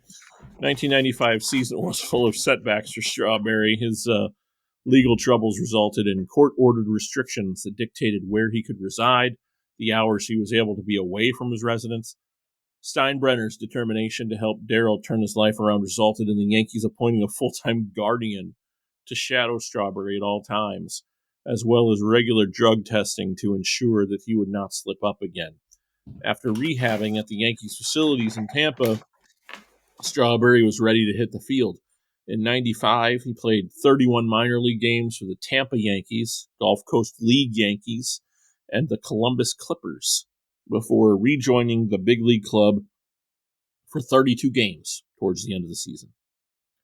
Strawberry spent 63 games in 96 with the big league club and hit 11 homers. He helped the Yankees defeat the Orioles in the ALCS, hitting 3 home runs and collecting 5 RBIs, and then went on to win another World Series over the Atlanta Braves, alongside former Mets teammates David Cone and Dwight Gooden. In 1997, injuries derailed Strawberry. He played only 16 minor league games and 11 for the Yankees. For the first time in his career, he failed to hit a home run that season. And then 1998 was a bounce-back season for Daryl at the plate, as he played in over 100 games for the first time since the 1991 season. In a part-time role, he belted 24 homers, had 57 RBIs to go along with a .247 average. And for the third time in his career, he became a World Series winner, but that accomplishment was overshadowed by a diagnosis of colon cancer that kept him from playing in the World Series. In 1999, after cancer treatments, after a 140-day MLB-mandated suspension for possessing cocaine and soliciting an undercover police officer for sex. Look, let me tell you what happened there. Yeah, would you? So, it's 99, right? Were you at the Jiffy Park? No, I didn't have any popcorn. Oh, no, okay. It's 99, so, TLC's big at the time, right? And I like, tables, ladders, and chairs. I'm talking about T-Boz's Left Eye and Chili, pal. I'm talking. Okay, all right, got it. I'm talking TLC. I'm talking I'm talking pussy. All right? Pussy or pimento loaf? Which one are you, pal? Shout out to Nasty Nate and JB. They're the only two people in the world that'll understand that.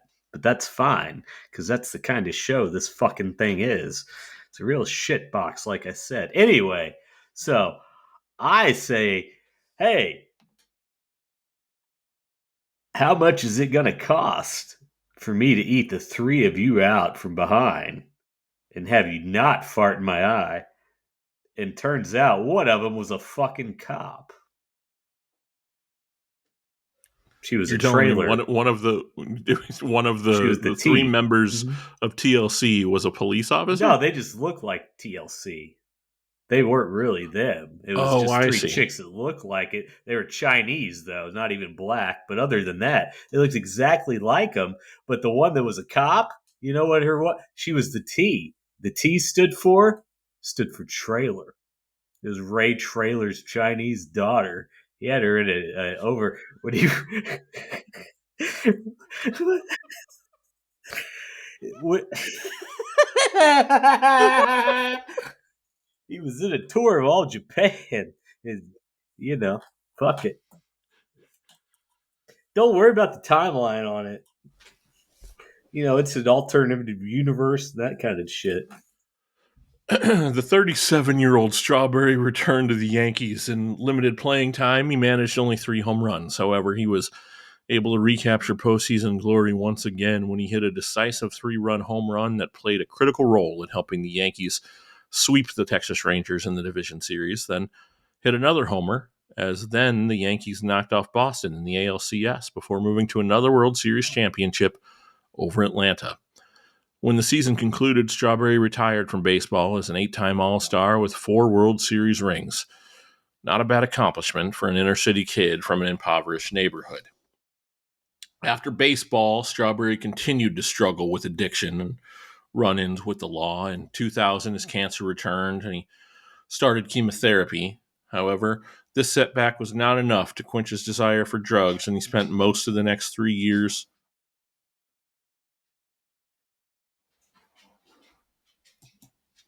dog issues. He spent much of the next 3 years in and out of treatment centers and prison on drug-related charges. As of 2015, Strawberry was married to his wife Tracy and was an ordained minister, not, I believe, in the Church of Satan. A frocked one, by the way. Nice. Not defrocked like you. He devoted a great deal of his time. Well, you've never been part of a black mass. That's wonderful news. He said he remained Hey, look, remorseful. pal, every mass I do is a black mass. I see what you did there. He devoted a great deal of his time to his family, church, and his charity work for those affected by autism. He said he remained remorseful for his past actions and was fully aware of the impact they had on his career. With his natural talent, Strawberry could have been one of baseball's greatest hitters if it were not for his naive nature, immaturity, and ultimately his substance abuse. In a book published in 2009, he admitted, You know, I made some good choices and I made some really bad ones. I mean, it's like anything else. Fuck it. ladies and gentlemen, Mr. Daryl Eugene Strawberry on the whole ball game. What a masterful tale you told there, Gizzle. Thank you for that. Oh, yeah, it is interesting, isn't it? Like as we were going through the kind of and look, he clearly.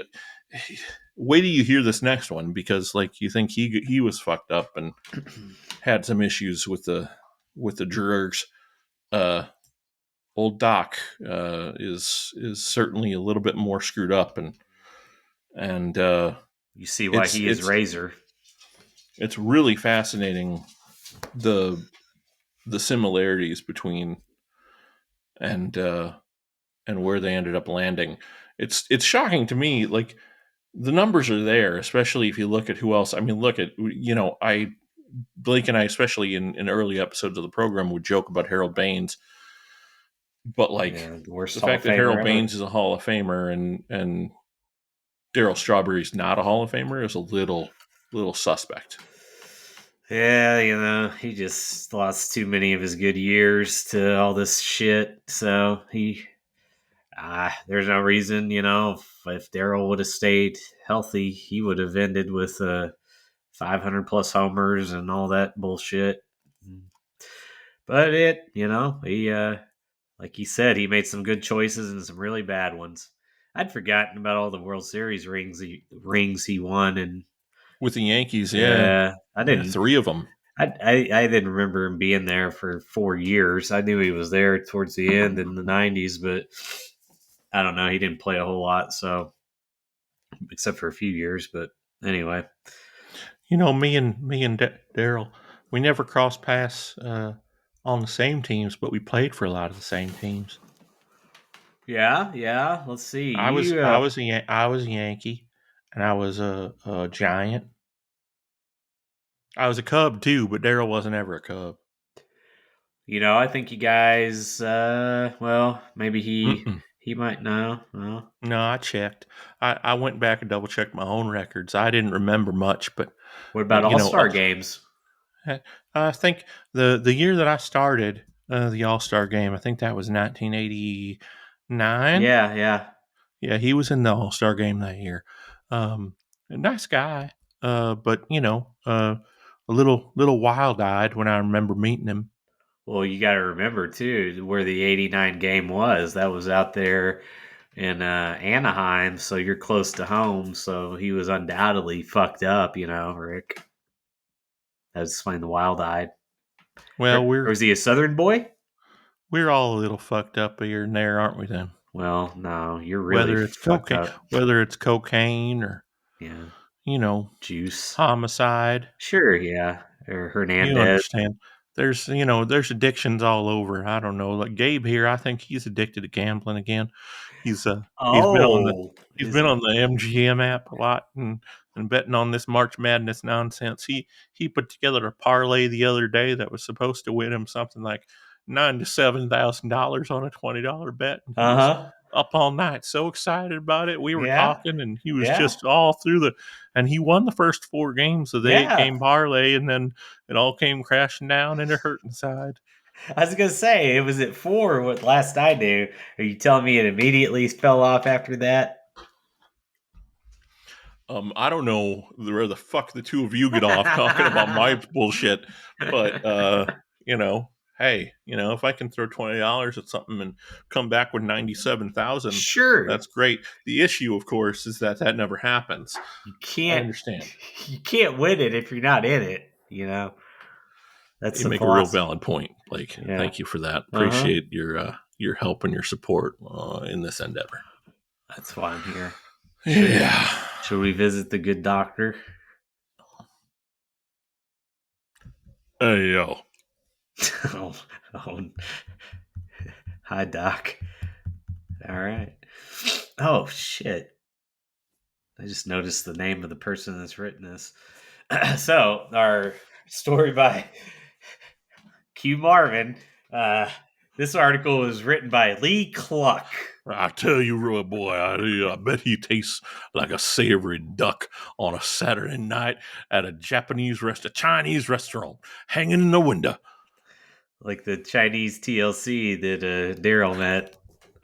I had no idea that Ray Traylor had a Chinese daughter. Half Chinese. Half Chinese, of course, yeah. No, man. If you ever take a trip down to big girl. Shanghai, China, Mm-hmm. you better watch yourself because I'll be doing TLC. I don't know. Fuck it. All right. Something about Chinese finger cuffs in there somewhere. Chinese finger cuffs. Whoa. He carries some finger cuffs And they're Chinese too. Yeah, there you go. He Anyway. carries some finger cuffs and the Chinese too. You're looking for trouble, he's gonna come inside you. You're looking for chow mein.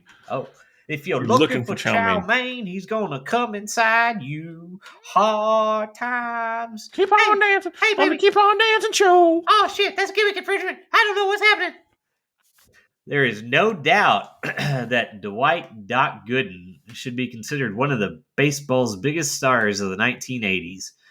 There's also no doubt that he should be thought of as one of the game's largest cautionary figures of the same period.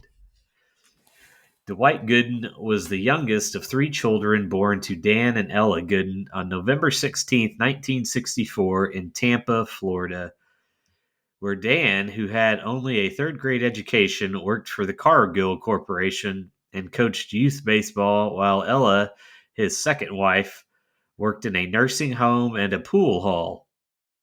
According to Gooden, baseball was one of his father's great passions, and it permeated the relationship between the father and the son from the beginning. Often this meant that Dan and Dwight would spend countless hours talking, practicing, or watching the game in order to make Dwight the best player possible. This treatment paid off very quickly as the lanky Gooden aged. At 7, he learned the overhand curveball that would help him dominate hitters during his big league career. At 9, he was an integral part of a 10 to 14-year-old Little League team that qualified for the Little League World Series, though Dwight couldn't play in the tournament because he was too young, and also playing softball against adults who played semi-pro baseball for his father. Despite this early success and what Gooden considered a fairly idyllic, nurturing childhood, his home life was also full of turmoil that would foreshadow many of the pitcher's struggles later in life. Most importantly, Gooden was exposed to a heavy dose of substance abuse. His father was a heavy drinker, adultery, and violence. This included being present the day his sister was shot 5 times by her husband, while 5-year-old Dwight played with his cousin Derek. Oh, like we were at the club, and the guy had the gun in his hand, and I'm like, Kev, come here, help me out.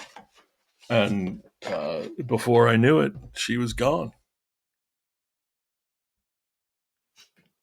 Still, Gooden continued to excel on the baseball diamond, eventually becoming a standout pitcher for Hillsborough High School in Tampa.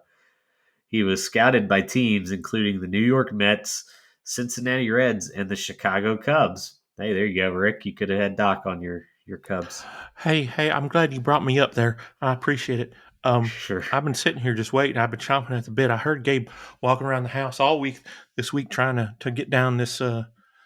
Well, as you know, we've talked about this before. Razor Ramon was my favorite. Oh yeah. When I was watching the wrestling in the early '90s. And so, sure. The fact that you're equating, one of the better African American pitchers in the history of baseball with a professional wrestler from the 1990s, I thought who better to help out in this case than a white pitcher from baseball in the 80s and the late 70s. Sure. And I've been working on it, and so I thought I would maybe help out if you're okay with it a little bit, and if Gabe wants a little break. Well, I got to tell you, Rick, I've been is I'm at a loss a little bit.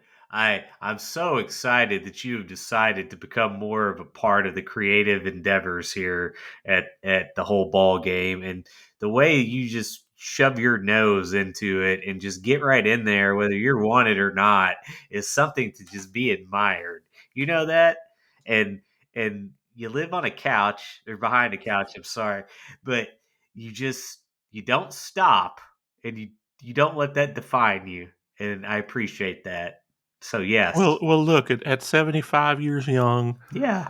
you've got to keep on going every day. You thought I was going somewhere else with that, didn't you? I know you did. I was gonna say this gimmick infringement, motherfucker. I listen to the program, and I love Jimmy's eyes. But anyway, I'm gonna wear especially my glasses. when he's got his glasses off, it makes me it makes me feel some certain kind of way.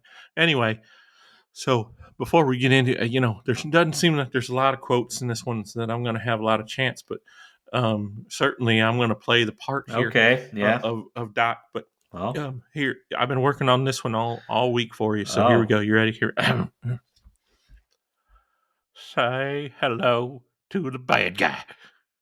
oh, that's wonderful, Rick. You're very good. Thank you. You can tell that you watched a lot of that '90s wrestling with your dad, like we were talking about earlier. Yeah, we sure did. Oh man, Razor and the Faces yeah, of Fear. yeah. Yeah. When they were on, I mean, eventually we, Mm-hmm. you know, Saturday night, uh, WCW Saturday night wasn't the one to watch no more. We Sure. would be Yeah. watching on Monday evenings, and Right. you know, Razor we didn't makes the really. jump. It wasn't quite as easy a transition, right? You know, you Right. got to Yeah. wait 2.5 days to get your wrestling fix after a Sure. good juicing. Uh huh. Not the Uh, same, but so you know you what we would oftentimes do is we would cut on the girls for 2 days before letting them go entirely. So we spread that adrenaline out a couple of days so that we could have a proper come down on watching the wrestling show. so what we've had here is a real full circle moment in the show because as Rick just laid out, these poor girls suffered for 2 days longer because Ted Turner told Scott Sassa to give Eric Bischoff 2 hours on Monday night, and look at the butterfly effect that caused in Effingham on the farm. My God, that's what I we t- do, folks. I tell you, you know, Is what I we sent do. I sent Donnie a couple of fingernails from my girls in the mail this week, Oh, so he should be on the lookout there as well. Um, one of them's the one I used on your boss too, so he should he should hold on to it and I mean use it if you want to. You know, if that's your kink, I'm not here to kink shame nobody.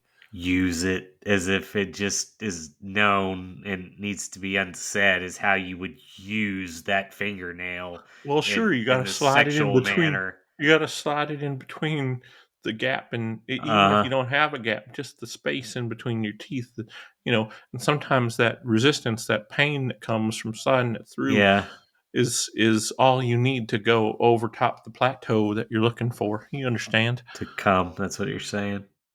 Well, I mean, I don't like to be quite as vulgar as all that, but Sure, sure, no. Why yeah, would you be vulgar? You're just hmm juicing girls. That's right. that's right, that's Okay, right. let's get back to your All story, right, thank you. Chico. Thanks for letting me be part of it. Yeah, Okay. yeah. No problem, bad guy. Still, Gooden continued to excel in the baseball diamond, eventually becoming a standout. I feel like I read that. Did I? No. Hillsborough High and Tampa. He was scout. Oh yeah, there it was by the Mets, Reds, and Cubs. He also received scholarship offers. The Mets took Gooden with the fifth overall pick in the 1982 amateur draft, and he signed a deal worth $40,000 with an $85,000 signing bonus.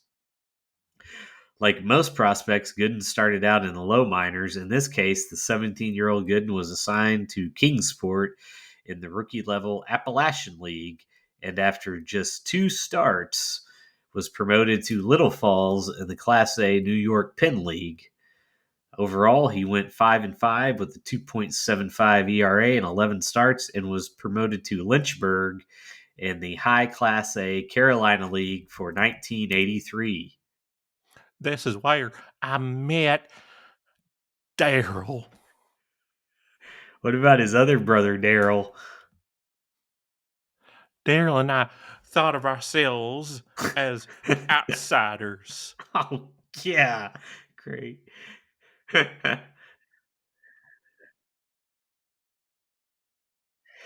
I can just, I can see you in every different red and black. Wolfpack is back causing mass destruction. It's to see the bad boys are wrestling. It's in the man of the mission. Wolfpack, they prove a point. Believe that. Yeah, that's a good song. I Don't turn can. your back on the wolf pack. You might wind up in a body bag or on Rick's table. Rick's dad's table. I can see you in every single NWO Walmart shirt ever made, Rick. Just all of them.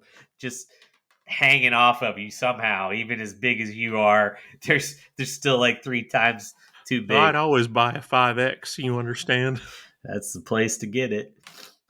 At Lynchburg, it looked as if Gooden's progress may have stalled. Like most young pitchers, he tried to survive purely on his fastball and was beaten around by the more advanced hitters. At that point, Gooden said it took the tutoring of his pitching coach, John Cumberland, to get him back on track, brother, by teaching him to set up hitters by throwing outside. From that point on, Gooden was dominant on the mound. Off the field, a number of incidents foreshadowed the problems he would face later in his career. At Lynchburg, Gooden became a frequent drinker. Well, how about that? Wonder what he was drinking. At the time, he thought this was a normal part of being a young professional. However, when he missed a bus after partying with teammate Daryl Strawberry, the Mets brass became concerned for the young righty. I mean, we were outsiders. Yeah, you were. That's right.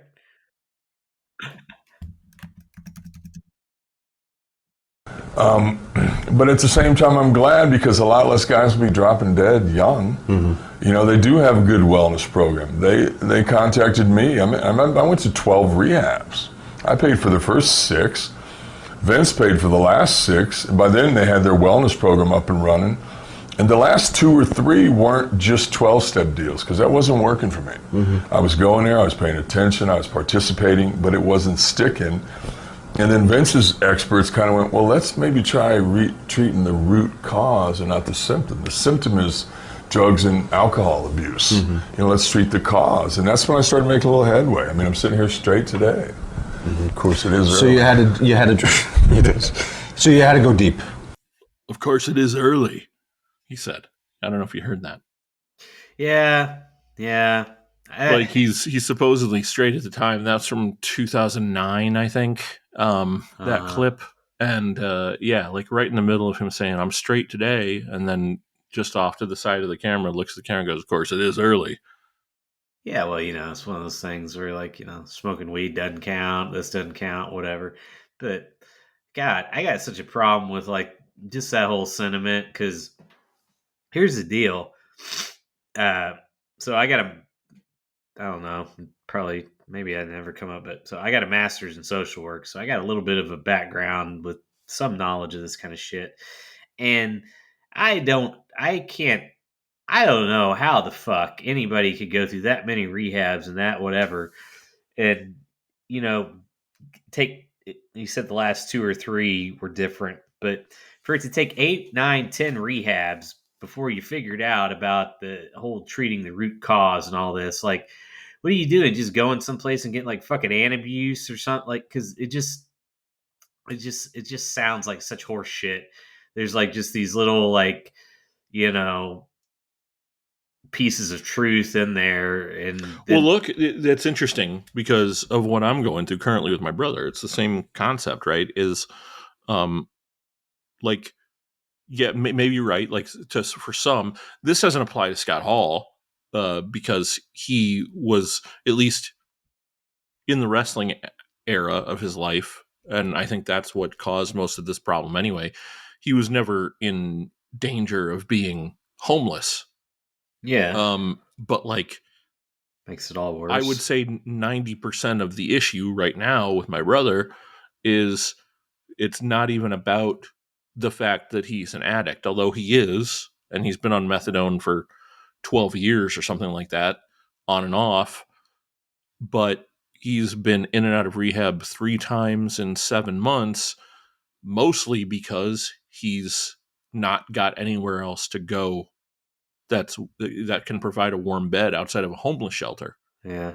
Right? Like, so that aspect of it, I think, is strong as well. And so this time, apparently, he's finally going to get moved out to a 3-quarter house. But like, I think that's part of that vicious cycle of going back and going back and going back, is that they just can't get their feet underneath them enough to have consistent housing and a job to pay for that housing.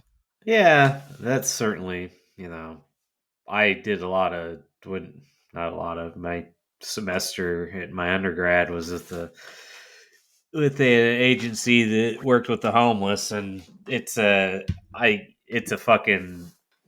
nightmare because to get one thing, you need these two things that you can't get without this thing that you can't have without these, and they don't have any of it because they're fucking homeless. Okay, Correct. like it's so yeah, like trying to navigate that is a nightmare in and of itself because like you try to figure out how to get somebody their ID or whatever, their birth certificate, or they need this or that, and it's just Yeah, I mean, all of this comes back again to the bullshit, this full circle bullshit that we're dealing with now. With something as simple as, you know, people going on Twitter and complaining about how anybody could possibly um, be against the idea of having to show ID at the polls, right? Like, because they have no forethought or right. ability to think about any situation that isn't their own situation, Yep. right? The reason the laws are in place that say you don't have to bring your ID with you to the polling place is because that is tantamount to a poll tax, because it costs money not just to go and get an ID, but Mhm. to get to the DMV, to leave your house, to it's discriminatory against people who aren't homed. Yeah, no, they don't think about anything like that. No. They don't. Fucking half of the shit in the world doesn't even cross their mind because the only thing you really need to know is that you don't fucking know everything, and everything. There are things out there that don't affect you that you don't even fucking know or understand, and that's not for you to know or understand. So just sit that the fuck out and maybe listen to the person that it is. Uh, anyway, the Yeah. point being, I was like, I just can't. I mean, maybe it's a product of the time or whatever too, but he's going to rehab like even in the 2000s and shit. I can't see any fucking place that they would get sent to that wouldn't understand right off the bat that like what you're doing is you got to treat the root cause or nothing's gonna work. And that's what just didn't jive to me. Like where the fuck are these guys going or whatever. But also it's Scott Hall, so who the fuck's probably Yeah, half he's of lying. it's horse shit. Yeah, I mean, there's that. that does change it. So let's see. Despite these problems, the future was bright for Gooden at Lynchburg. He finished the season 19-4 and struck out 300 hitters in 191 innings. That's nuts. This earned him a promotion to AAA Tidewater in time for the International League playoffs. Gooden got 2 starts for manager Davey Johnson's team. The first was a loss to Columbus in the semifinals. Gooden then started the decisive game in the playoff finals and defeated the Richmond Braves 6-1 to win the International League title. Gooden finished his season by pitching a complete game win against Denver as Tidewater won the AAA World Series, a round robin event. The biggest event that propelled Gooden's career coming into 1984 occurred off the field.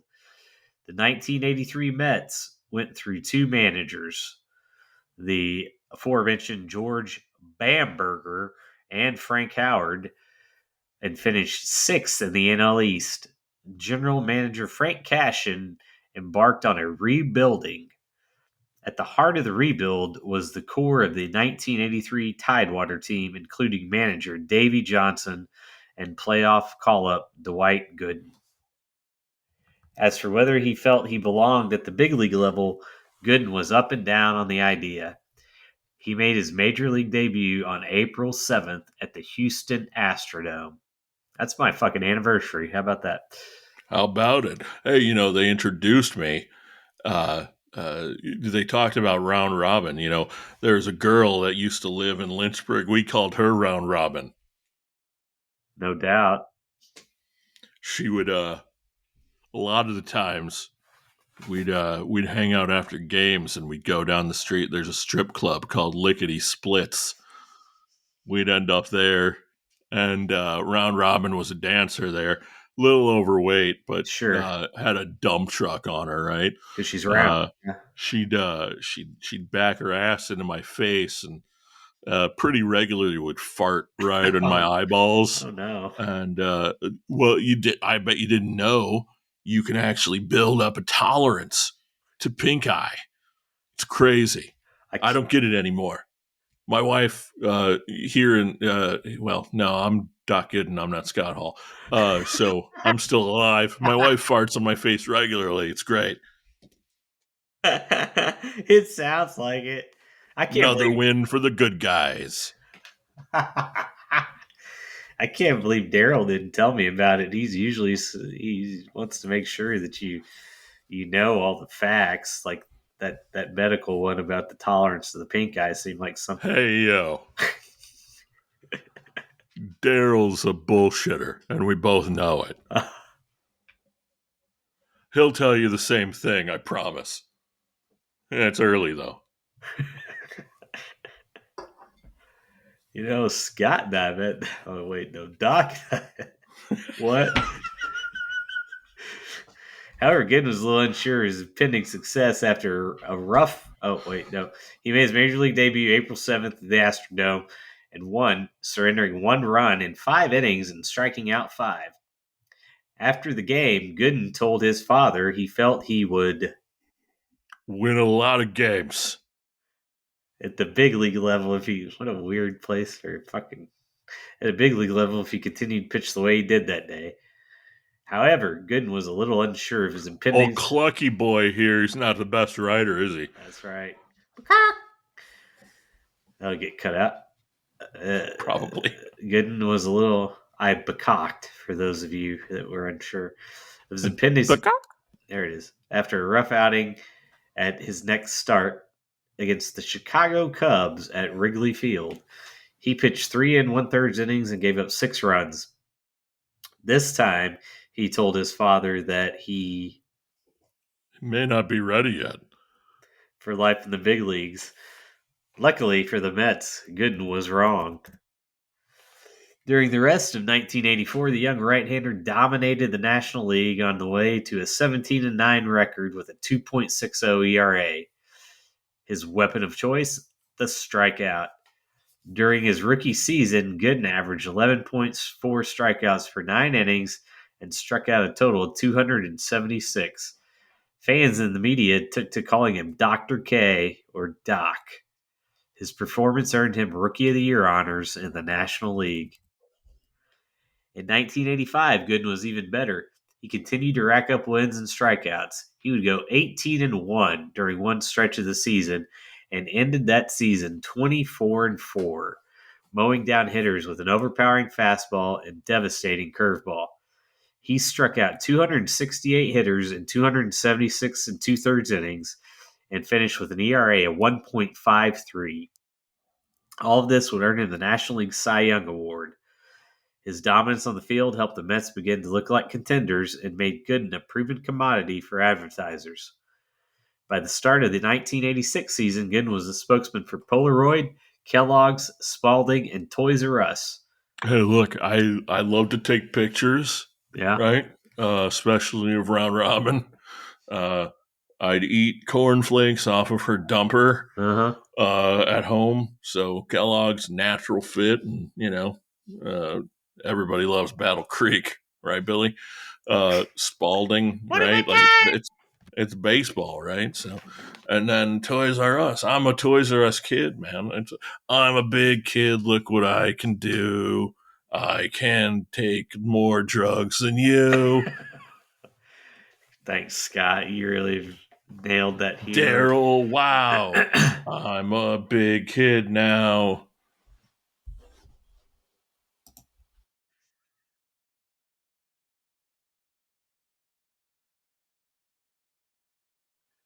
Hey, you like my G Unit t-shirt? I do, and I also like how you have your bandana tied in a knot on the front of your head. It's just over to the left-hand side. Yeah, it's at an angle. That's the Crip side. You understand? Well, you guys were listening to Pac back then, right? Yeah, that's right. You need to understand, people, this lean that Gabe has done as he's answering this question of, yeah, that's right. Like he's waiting to jumping off point here and he's gonna lace me with something. So, what can you tell me The about only thing I lace is fentanyl in my Coke, bro. what about your Kool-Aid? Orale, viva la raza. Vis-a-vis. By Gooden's admission during the 1985 season, he began to sample the nightlife of Major League Baseball with the help of some of his Mets teammates. For Gooden, who was 20 at the time, this meant a continuation of his heavy drinking. Then, while in Tampa, fucking T-Town, after the season, Gooden experimented with cocaine. Right down A1A, right? You could drive all the way from Tampa down to Daytona, and that's where all the good Coke was. There's this old school High court that's right there off of A1A in Daytona, real near to actually Port Orange. Uh, and there's a bunch of dudes that would line up outside the highlight courts, and they'd sell Coke to the old men, the old Cuban dudes that went to go see highlight. And those Cuban guys, they were serious enough about the drugs that nobody was going to sell them like fucked up dope, right? So Dwight and I would go there on the way down to Dayton. Incredible detail. I appreciate that. Yeah. The They would never, but Dwight, Daryl would never let me drive. I was a real shitty wheelman. yeah, there's no fucking way I was gonna let Doc drive. He drove once and fucking nails shit his pants. So nah, no way. And plus, he didn't know where the fuck he's going. He doesn't know the highways like I do. He didn't know all the best routes. He didn't know all the best places to stop. You know, Doc's a great wingman, but a wheelman, nah, I don't think so, pal. Anyway, cocaine use in the majors was no huge shock at this time. It permeated clubhouses throughout the league as much as performance-enhancing drugs would a generation later. Gooden became a seasoned user during the 1986 season, all while he continued to dominate on the field. In 1986, he went 17-6, struck out 200 hitters, and led the Mets to the National League pennant, all while falling deeper into drug addiction amidst the party atmosphere that was the 1986 Mets. In the World Series, Gooden was less successful. In his first start, in Game 2, Gooden earned the loss as he struggled and was chased after, giving up 6 runs in 5 innings to the Boston Red Sox. Then in Game 5, Gooden lost again. This time he gave up 4 runs in 4 innings. Still, 4 nights later, the Mets won the World Series, and Gooden celebrated by doing cocaine until the sun came up. I mean, what else is there to do, right? We drove up to Canada. I mean, it was a hell of a celebration. The only time I got to ever drive with you was on the way to WrestleMania 18, crossing the border into Toronto. We're crossing the border, and we've got I guess you would call them pills on us. And we're sitting there, prescription drugs. We're drinking wine. I'm drinking wine. He's not drinking wine. I wasn't even drinking that. No, you weren't drinking. No, not until after. And so as we're getting there, we realize we're going to go over the border. We probably shouldn't have these. Well, pills. we chose to drive instead of fly Because we both had they couldn't get us in because we've had a couple of arrests in our lives. I was young. I was foolish gangster. But so it's just we didn't have a whole lot of pills with us. It was one of those deals we kind of divvied them up and went instead of just being well, we could throw them out the window. Yeah, you could throw them out the window, or you could throw them down your throat. We went. So we threw them down our throat, and we get to the place, and the guy tells us, "Pull over." Do I look fucked up? Yes.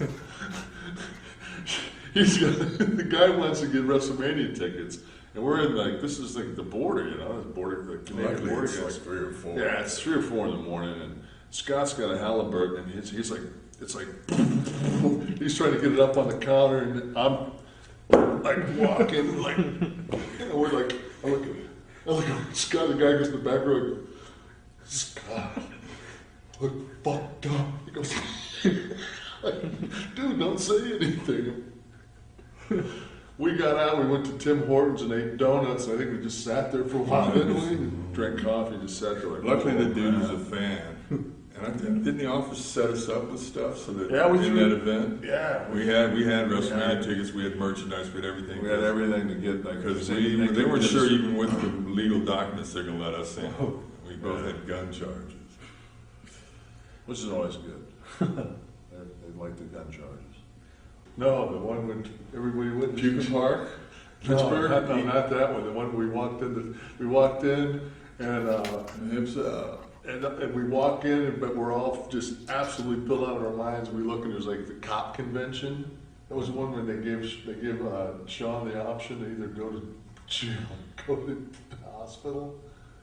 What town, remember? We left Indianapolis. We were going like. Was that the Summit? No, it was a different time. It was the one where it was like I sent Hunter out to get all the beer bottles. I think on the way to the thing was you were in pretty bad shape. You might not remember. You might. I plead insanity. I'm Crazy about that kind of stuff. You might not remember. I don't remember because it wasn't like it was one time thing. Well, that one night we got wasted? Yeah, that one night. How about the one when, I don't know if I told the story, remember the one when Kid got all messed up and it was like when Hunter first joined us? And Hunter, like everybody was smacking Kid to get, come on Kid, get out of there. And then Hunter smacked me while went, hey! Man, whoa, you're a little bit new here to be slapping You that can't hard. hit him. Right. That was great to have him. Because before you got there, well, Sean always drove. I never drive unless I'm with Kid. Right. If it's me and Kid, then I have to drive. Because Kid's the only wheelman worse than me. Right. But then when Kev came, it's like, we'd be stumbling out of the bar. Well, you got to drive. Why? You're the biggest. You got more body weight. Like, So then I had to go to the 50 miles. I wouldn't get a buzz on the 50 miles outside the town. Everybody else would be just out of their minds. I'd just be driving. I'd see a sign, Dayton, 52 miles. I'm in. Gooden's drug use continued in the off-season. He began to have troubles at home despite fathering his first child, Dwight Gooden Jr. Rumors of his drug use spread like wildfire throughout baseball in his hometown of Tampa. All of this led Gooden to suggest that he would submit to a drug test to quell the talk. Gooden was arrested later in the offseason in Tampa. Then, early in 1987 spring training, he failed a test for cocaine. At the Mets' urging, he entered the Wayland Smithers Alcoholism and Rehabilitation. Smithers! Get in the moose. Talking baseball, Maine to San Diego. Daryl. Mm-hmm. Rehabilitation Center in New York City. New York City? Get a rope. This first stint in rehab cost Gooden the first 2 months of the 87 season and did not cure him of his addiction. No. Off the field. As we know, it took 12 times anyway, so. Yeah. He finally got there.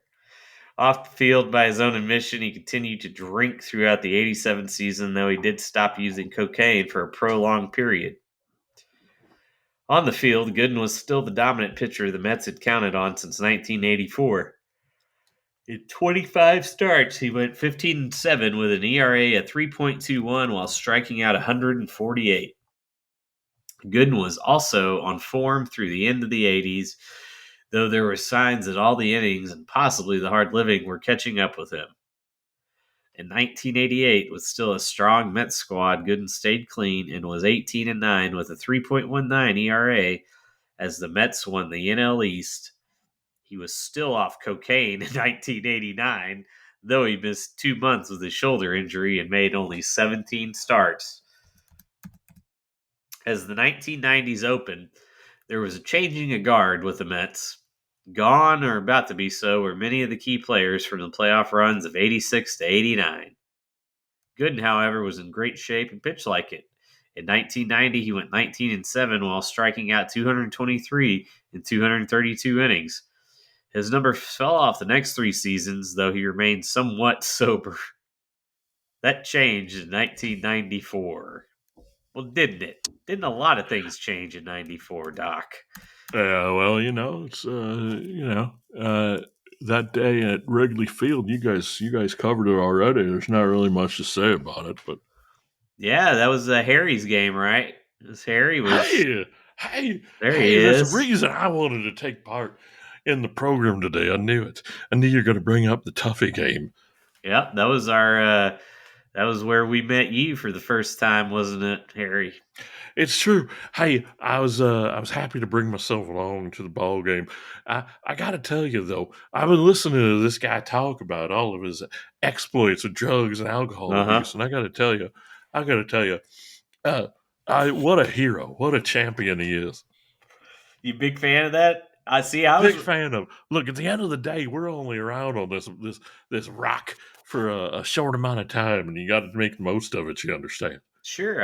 But see, Hot dogs and beer right, is just my drug of choice. right. No, I get that. Whether it's hot dogs and beer or cocaine and barbiturates, Sure. doesn't really matter, does it? No, it didn't. But what I was going to say is, I thought you were going to find issue with these men and the way that they let their predilections get out of hand. Whereas Now, yeah, I you, mean, look, at the end of the day, you got to be a man. You got to take control of your addictions and hold on to them, make them work for you, right, as right. opposed to working actively against you, the way these two men have, and then make jokes about it for some reason. Sure. I make jokes about my addictions because I have that shit under control, like Right. Gabe does with the gambling. Right. And as long as you keep your eyes closed, it all works, right? What do you think? I don't got my glasses handy. I don't know what to tell you. Oh, you're just It's close my eyes or shake my head, and you make fun of me either way. So why don't you tell your story walking, motherfucker? Hey, don't talk to me like I'm stony. I gotta tell you, Harry, though, I always appreciate you as Stony more than I hate hearing Hawk call him Stone Pony. Why does he call him Stone Pony? Well, I think it's because Hawk Harrelson's a dumb bitch, frankly. Oh, okay.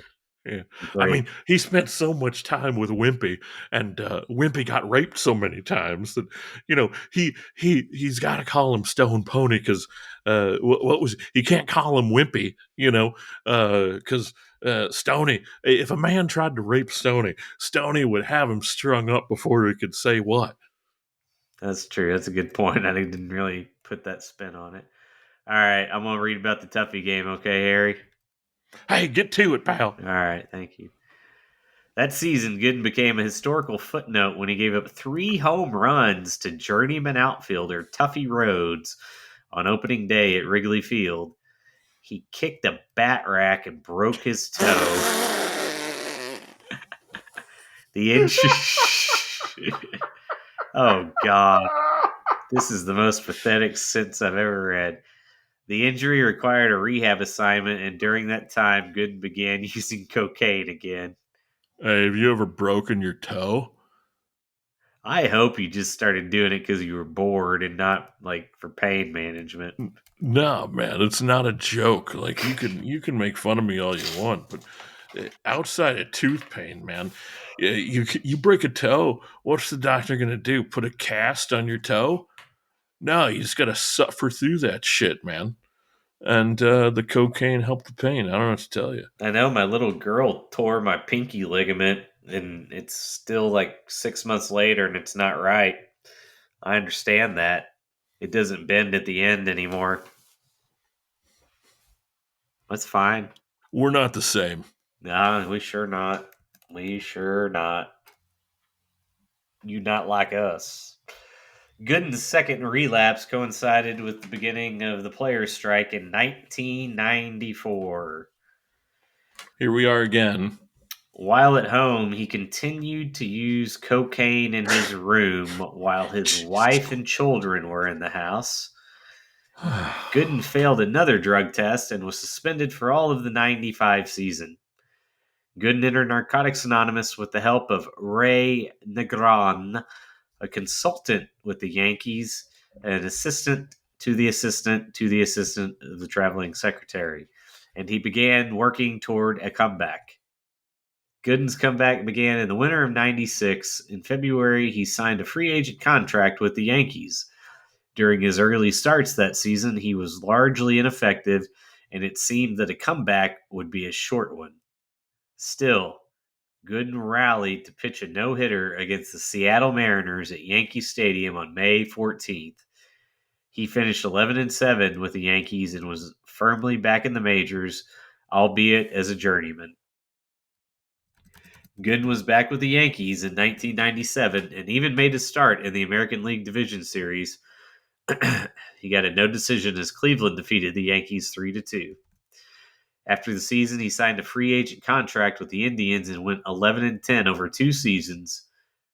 Gooden pitched for Houston, Tampa Bay, and the Yankees in 2000. After a tough spring in 2001, he chose to retire before the Yankees released him. It's been a joyous ride. Sounds like it, Gooden said. Gooden worked as a front office assistant for the Yankees, but began using cocaine again. This led to his third attempt in rehab. As you know, there were 12, in 2004.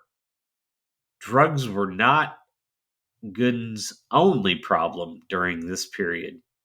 In March 2005, he was arrested for hitting his girlfriend. Robin. Not Dana. At which Round point... Robin. Yes, not Flat Robin. She doesn't make as much. At which point, he left the Yankees. In August, Gooden led police on a high-speed chase in Tampa that quickly... Yo, brother, I was driving the Charger down in T-Town, and it was going by Paul Orndorff's house, dude, and then I saw Doc Gooden he was in a high-speed chase in his ORV, dude, bullet holes, and I was like, shit, this is like the time I ate weight at Godfather's. And then Brooke Teedy was like, Dad, you're full of shit. That didn't happen. And I said, no, but her sister did, dude. What?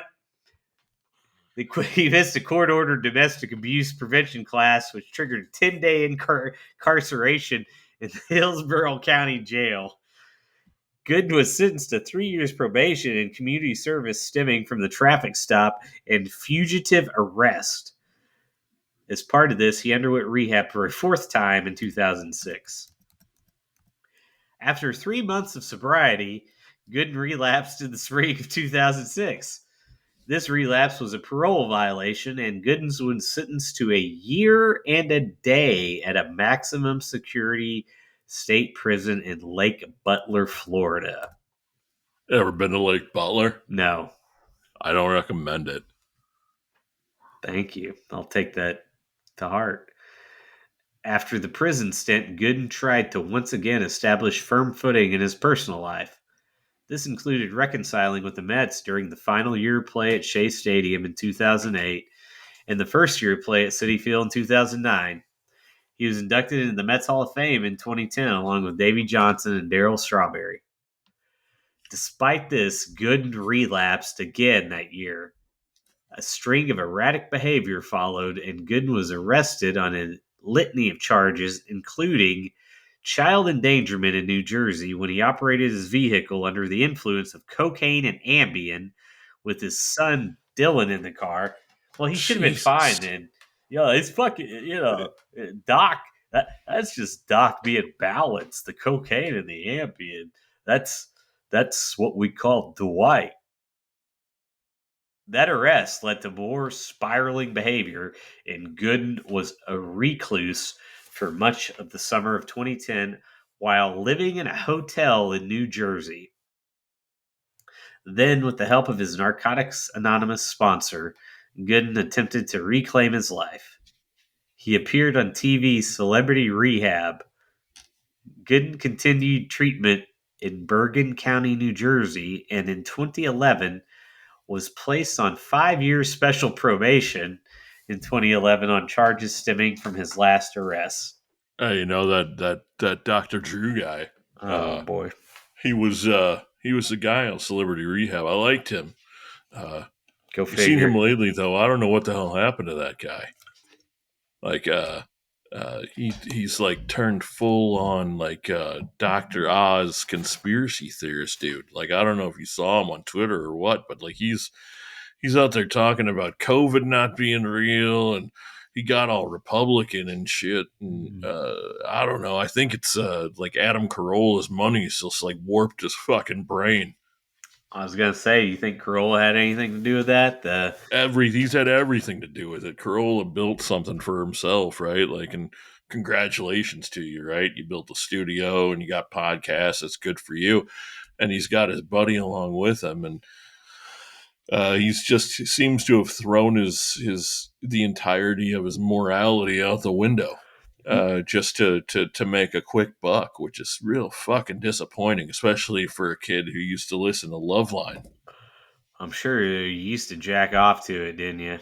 all the time. Fuck it. Yeah, fuck it, right? That's right. It's like anything else. That's what we say. You know who Corolla is to me? Hmm. He is a shitty, poor man's Norm Macdonald. That's Shitty poor man. That's fine. Yeah, he's got the same kind of delivery for like, sure. He's trying to be Norm, but Mm-hmm. he's not, because there was only one Norm. You can't do that, and he's like a you know what he is. He's like if say, let's see, I need one more. Okay, say Ben Savage, Norm Macdonald, and Adam Sandler did third male procreation. That would be what came out of it. Would be Adam Carolla. Pretty good. Pretty good. So let's Ben wrap. Savage. Good for you. Yeah. Not Fred. Ben. It needs to be Ben. Because of the hair. Uh-huh. When's Topanga gonna get naked? The other one did, and the Who? redhead from Boy Meets World that dated the older brother, Maitland Ward. She's doing porn now. I don't know who that one is. Yeah, it's later on in the run. You probably weren't watching anymore. I remember when Sean gets the girlfriend and they have to go 90s with it, do the Jungle Fever. The black girl, Mm-hmm. yeah, she's crazy. Oh, like real life crazy. Good. Yeah. Why do you know this? Because we had like the cast come to New York Comic Con. Oh, okay. I can't remember if it was pre-pandemic or post-pandemic, but it was the first time they ever did a whole cast thing, and it was the last time they did it too, because Ben Savage has recently gone a little nuts. Oh yeah. Like he ran for Democratic office in California, and then like completely cut off all of his co-stars, like has not talked to any of them since, and they all have a podcast, and he won't return phone calls. Like, but maybe, you know what? Maybe it's not him going crazy. Maybe it's him just not wanting to deal with celebrity anymore, which I can't really blame him for, frankly. Well, I got to tell you that his buddy's face really pissed me off. So I can't imagine wanting to see him either. He had a gap in his teeth like Dave. Yeah, well, Ryder Strong. That was his Ryder name. Strong. Yes, sir. Bitch ass motherfucker. Look, was Topanga there? Yeah. Did you smell it? It was fucking awesome. What'd she smell like? Look. Hey, this is for Papa, all right? This is what we're talking about here. That's all right. fine. Let's do this. All right. Mm-hmm. This is what we were built for. Do you remember you remember herbal essences, right? Like, oh yeah, like that's what I got out of the deal, because like we were backstage after the main stage thing. That's right. I got a picture with her. I gotta find it's in my thing. I'll find it and put it on the Twitter or something. Send that to me. But basically, it's so you take a picture and you put your arm around them, but like not on the waist, because that's inappropriate. So it's like you're kind of just hovering, right? But because you don't. You went a little lower close this enough time, to didn't smell you? her. Huh? No, close enough to smell her hair. You know what I mean? That was the key. And so yeah, I took a whiff, and it was very, very like fruity, and you know what I mean, just really sweet smelling, like that's that sweet shampoo. Yeah, very, very, very nice. Not not white diamonds at all. Now let me ask you this, Gabe. Did she fart in front of you? She didn't. No. Okay. Look, I'm Hey, still in now. pop culture. There's a chance. Thank you, Papa. Baba Booey. All right, let's wrap this up. As of 2015, Gooden has been sober since March 11th, 2012. What a weird fucking way to say that. Why couldn't... As of 2015... That's right. Living in New York, he is the spokesman for pinktide.org, a sports charity that helps in the fight against cancer. In 2015, he said he still loved baseball and especially the Mets. Just as a an addendum, in 2019, Gooden returned to rehab, disclosing that the first time he went, he was just 21. Here's what he said to the New York Post. I never thought I'd see myself at 54 going back to treatment. First time was at 21, but basically I'm going away tonight to try to get some help to save my life. I'm very embarrassed, very shameful. I feel bad for anybody I disappointed or let down. This time, at my age, I've been doing this for 30-something years. And so that's where we currently sit. In Dwight's story, he's been sober since 2019. OTD, baby, as they say. Wait, no. ODT, baby. One day. ODAT. Fuck it. You know what One they day say, at a baby? time. They say ODB. They say, this old dirty bitch. Ah, I'm gonna be my pussy. Pussy. Ah. Hey, did you have her That's meat good. truck? Yes. And it was bad. Like, it was a bad barbecue sandwich. That's all it was. Great. We You know were what I both got in, at her meat we truck? were both in Shamburg, right? Yeah. Yeah. What'd you get? I got a fucking pink eye. She Pink eye. farted in my eye. And with that, we leave you because we can't top it. That, my friends, what is it, Blake? That's the whole fucking ball game.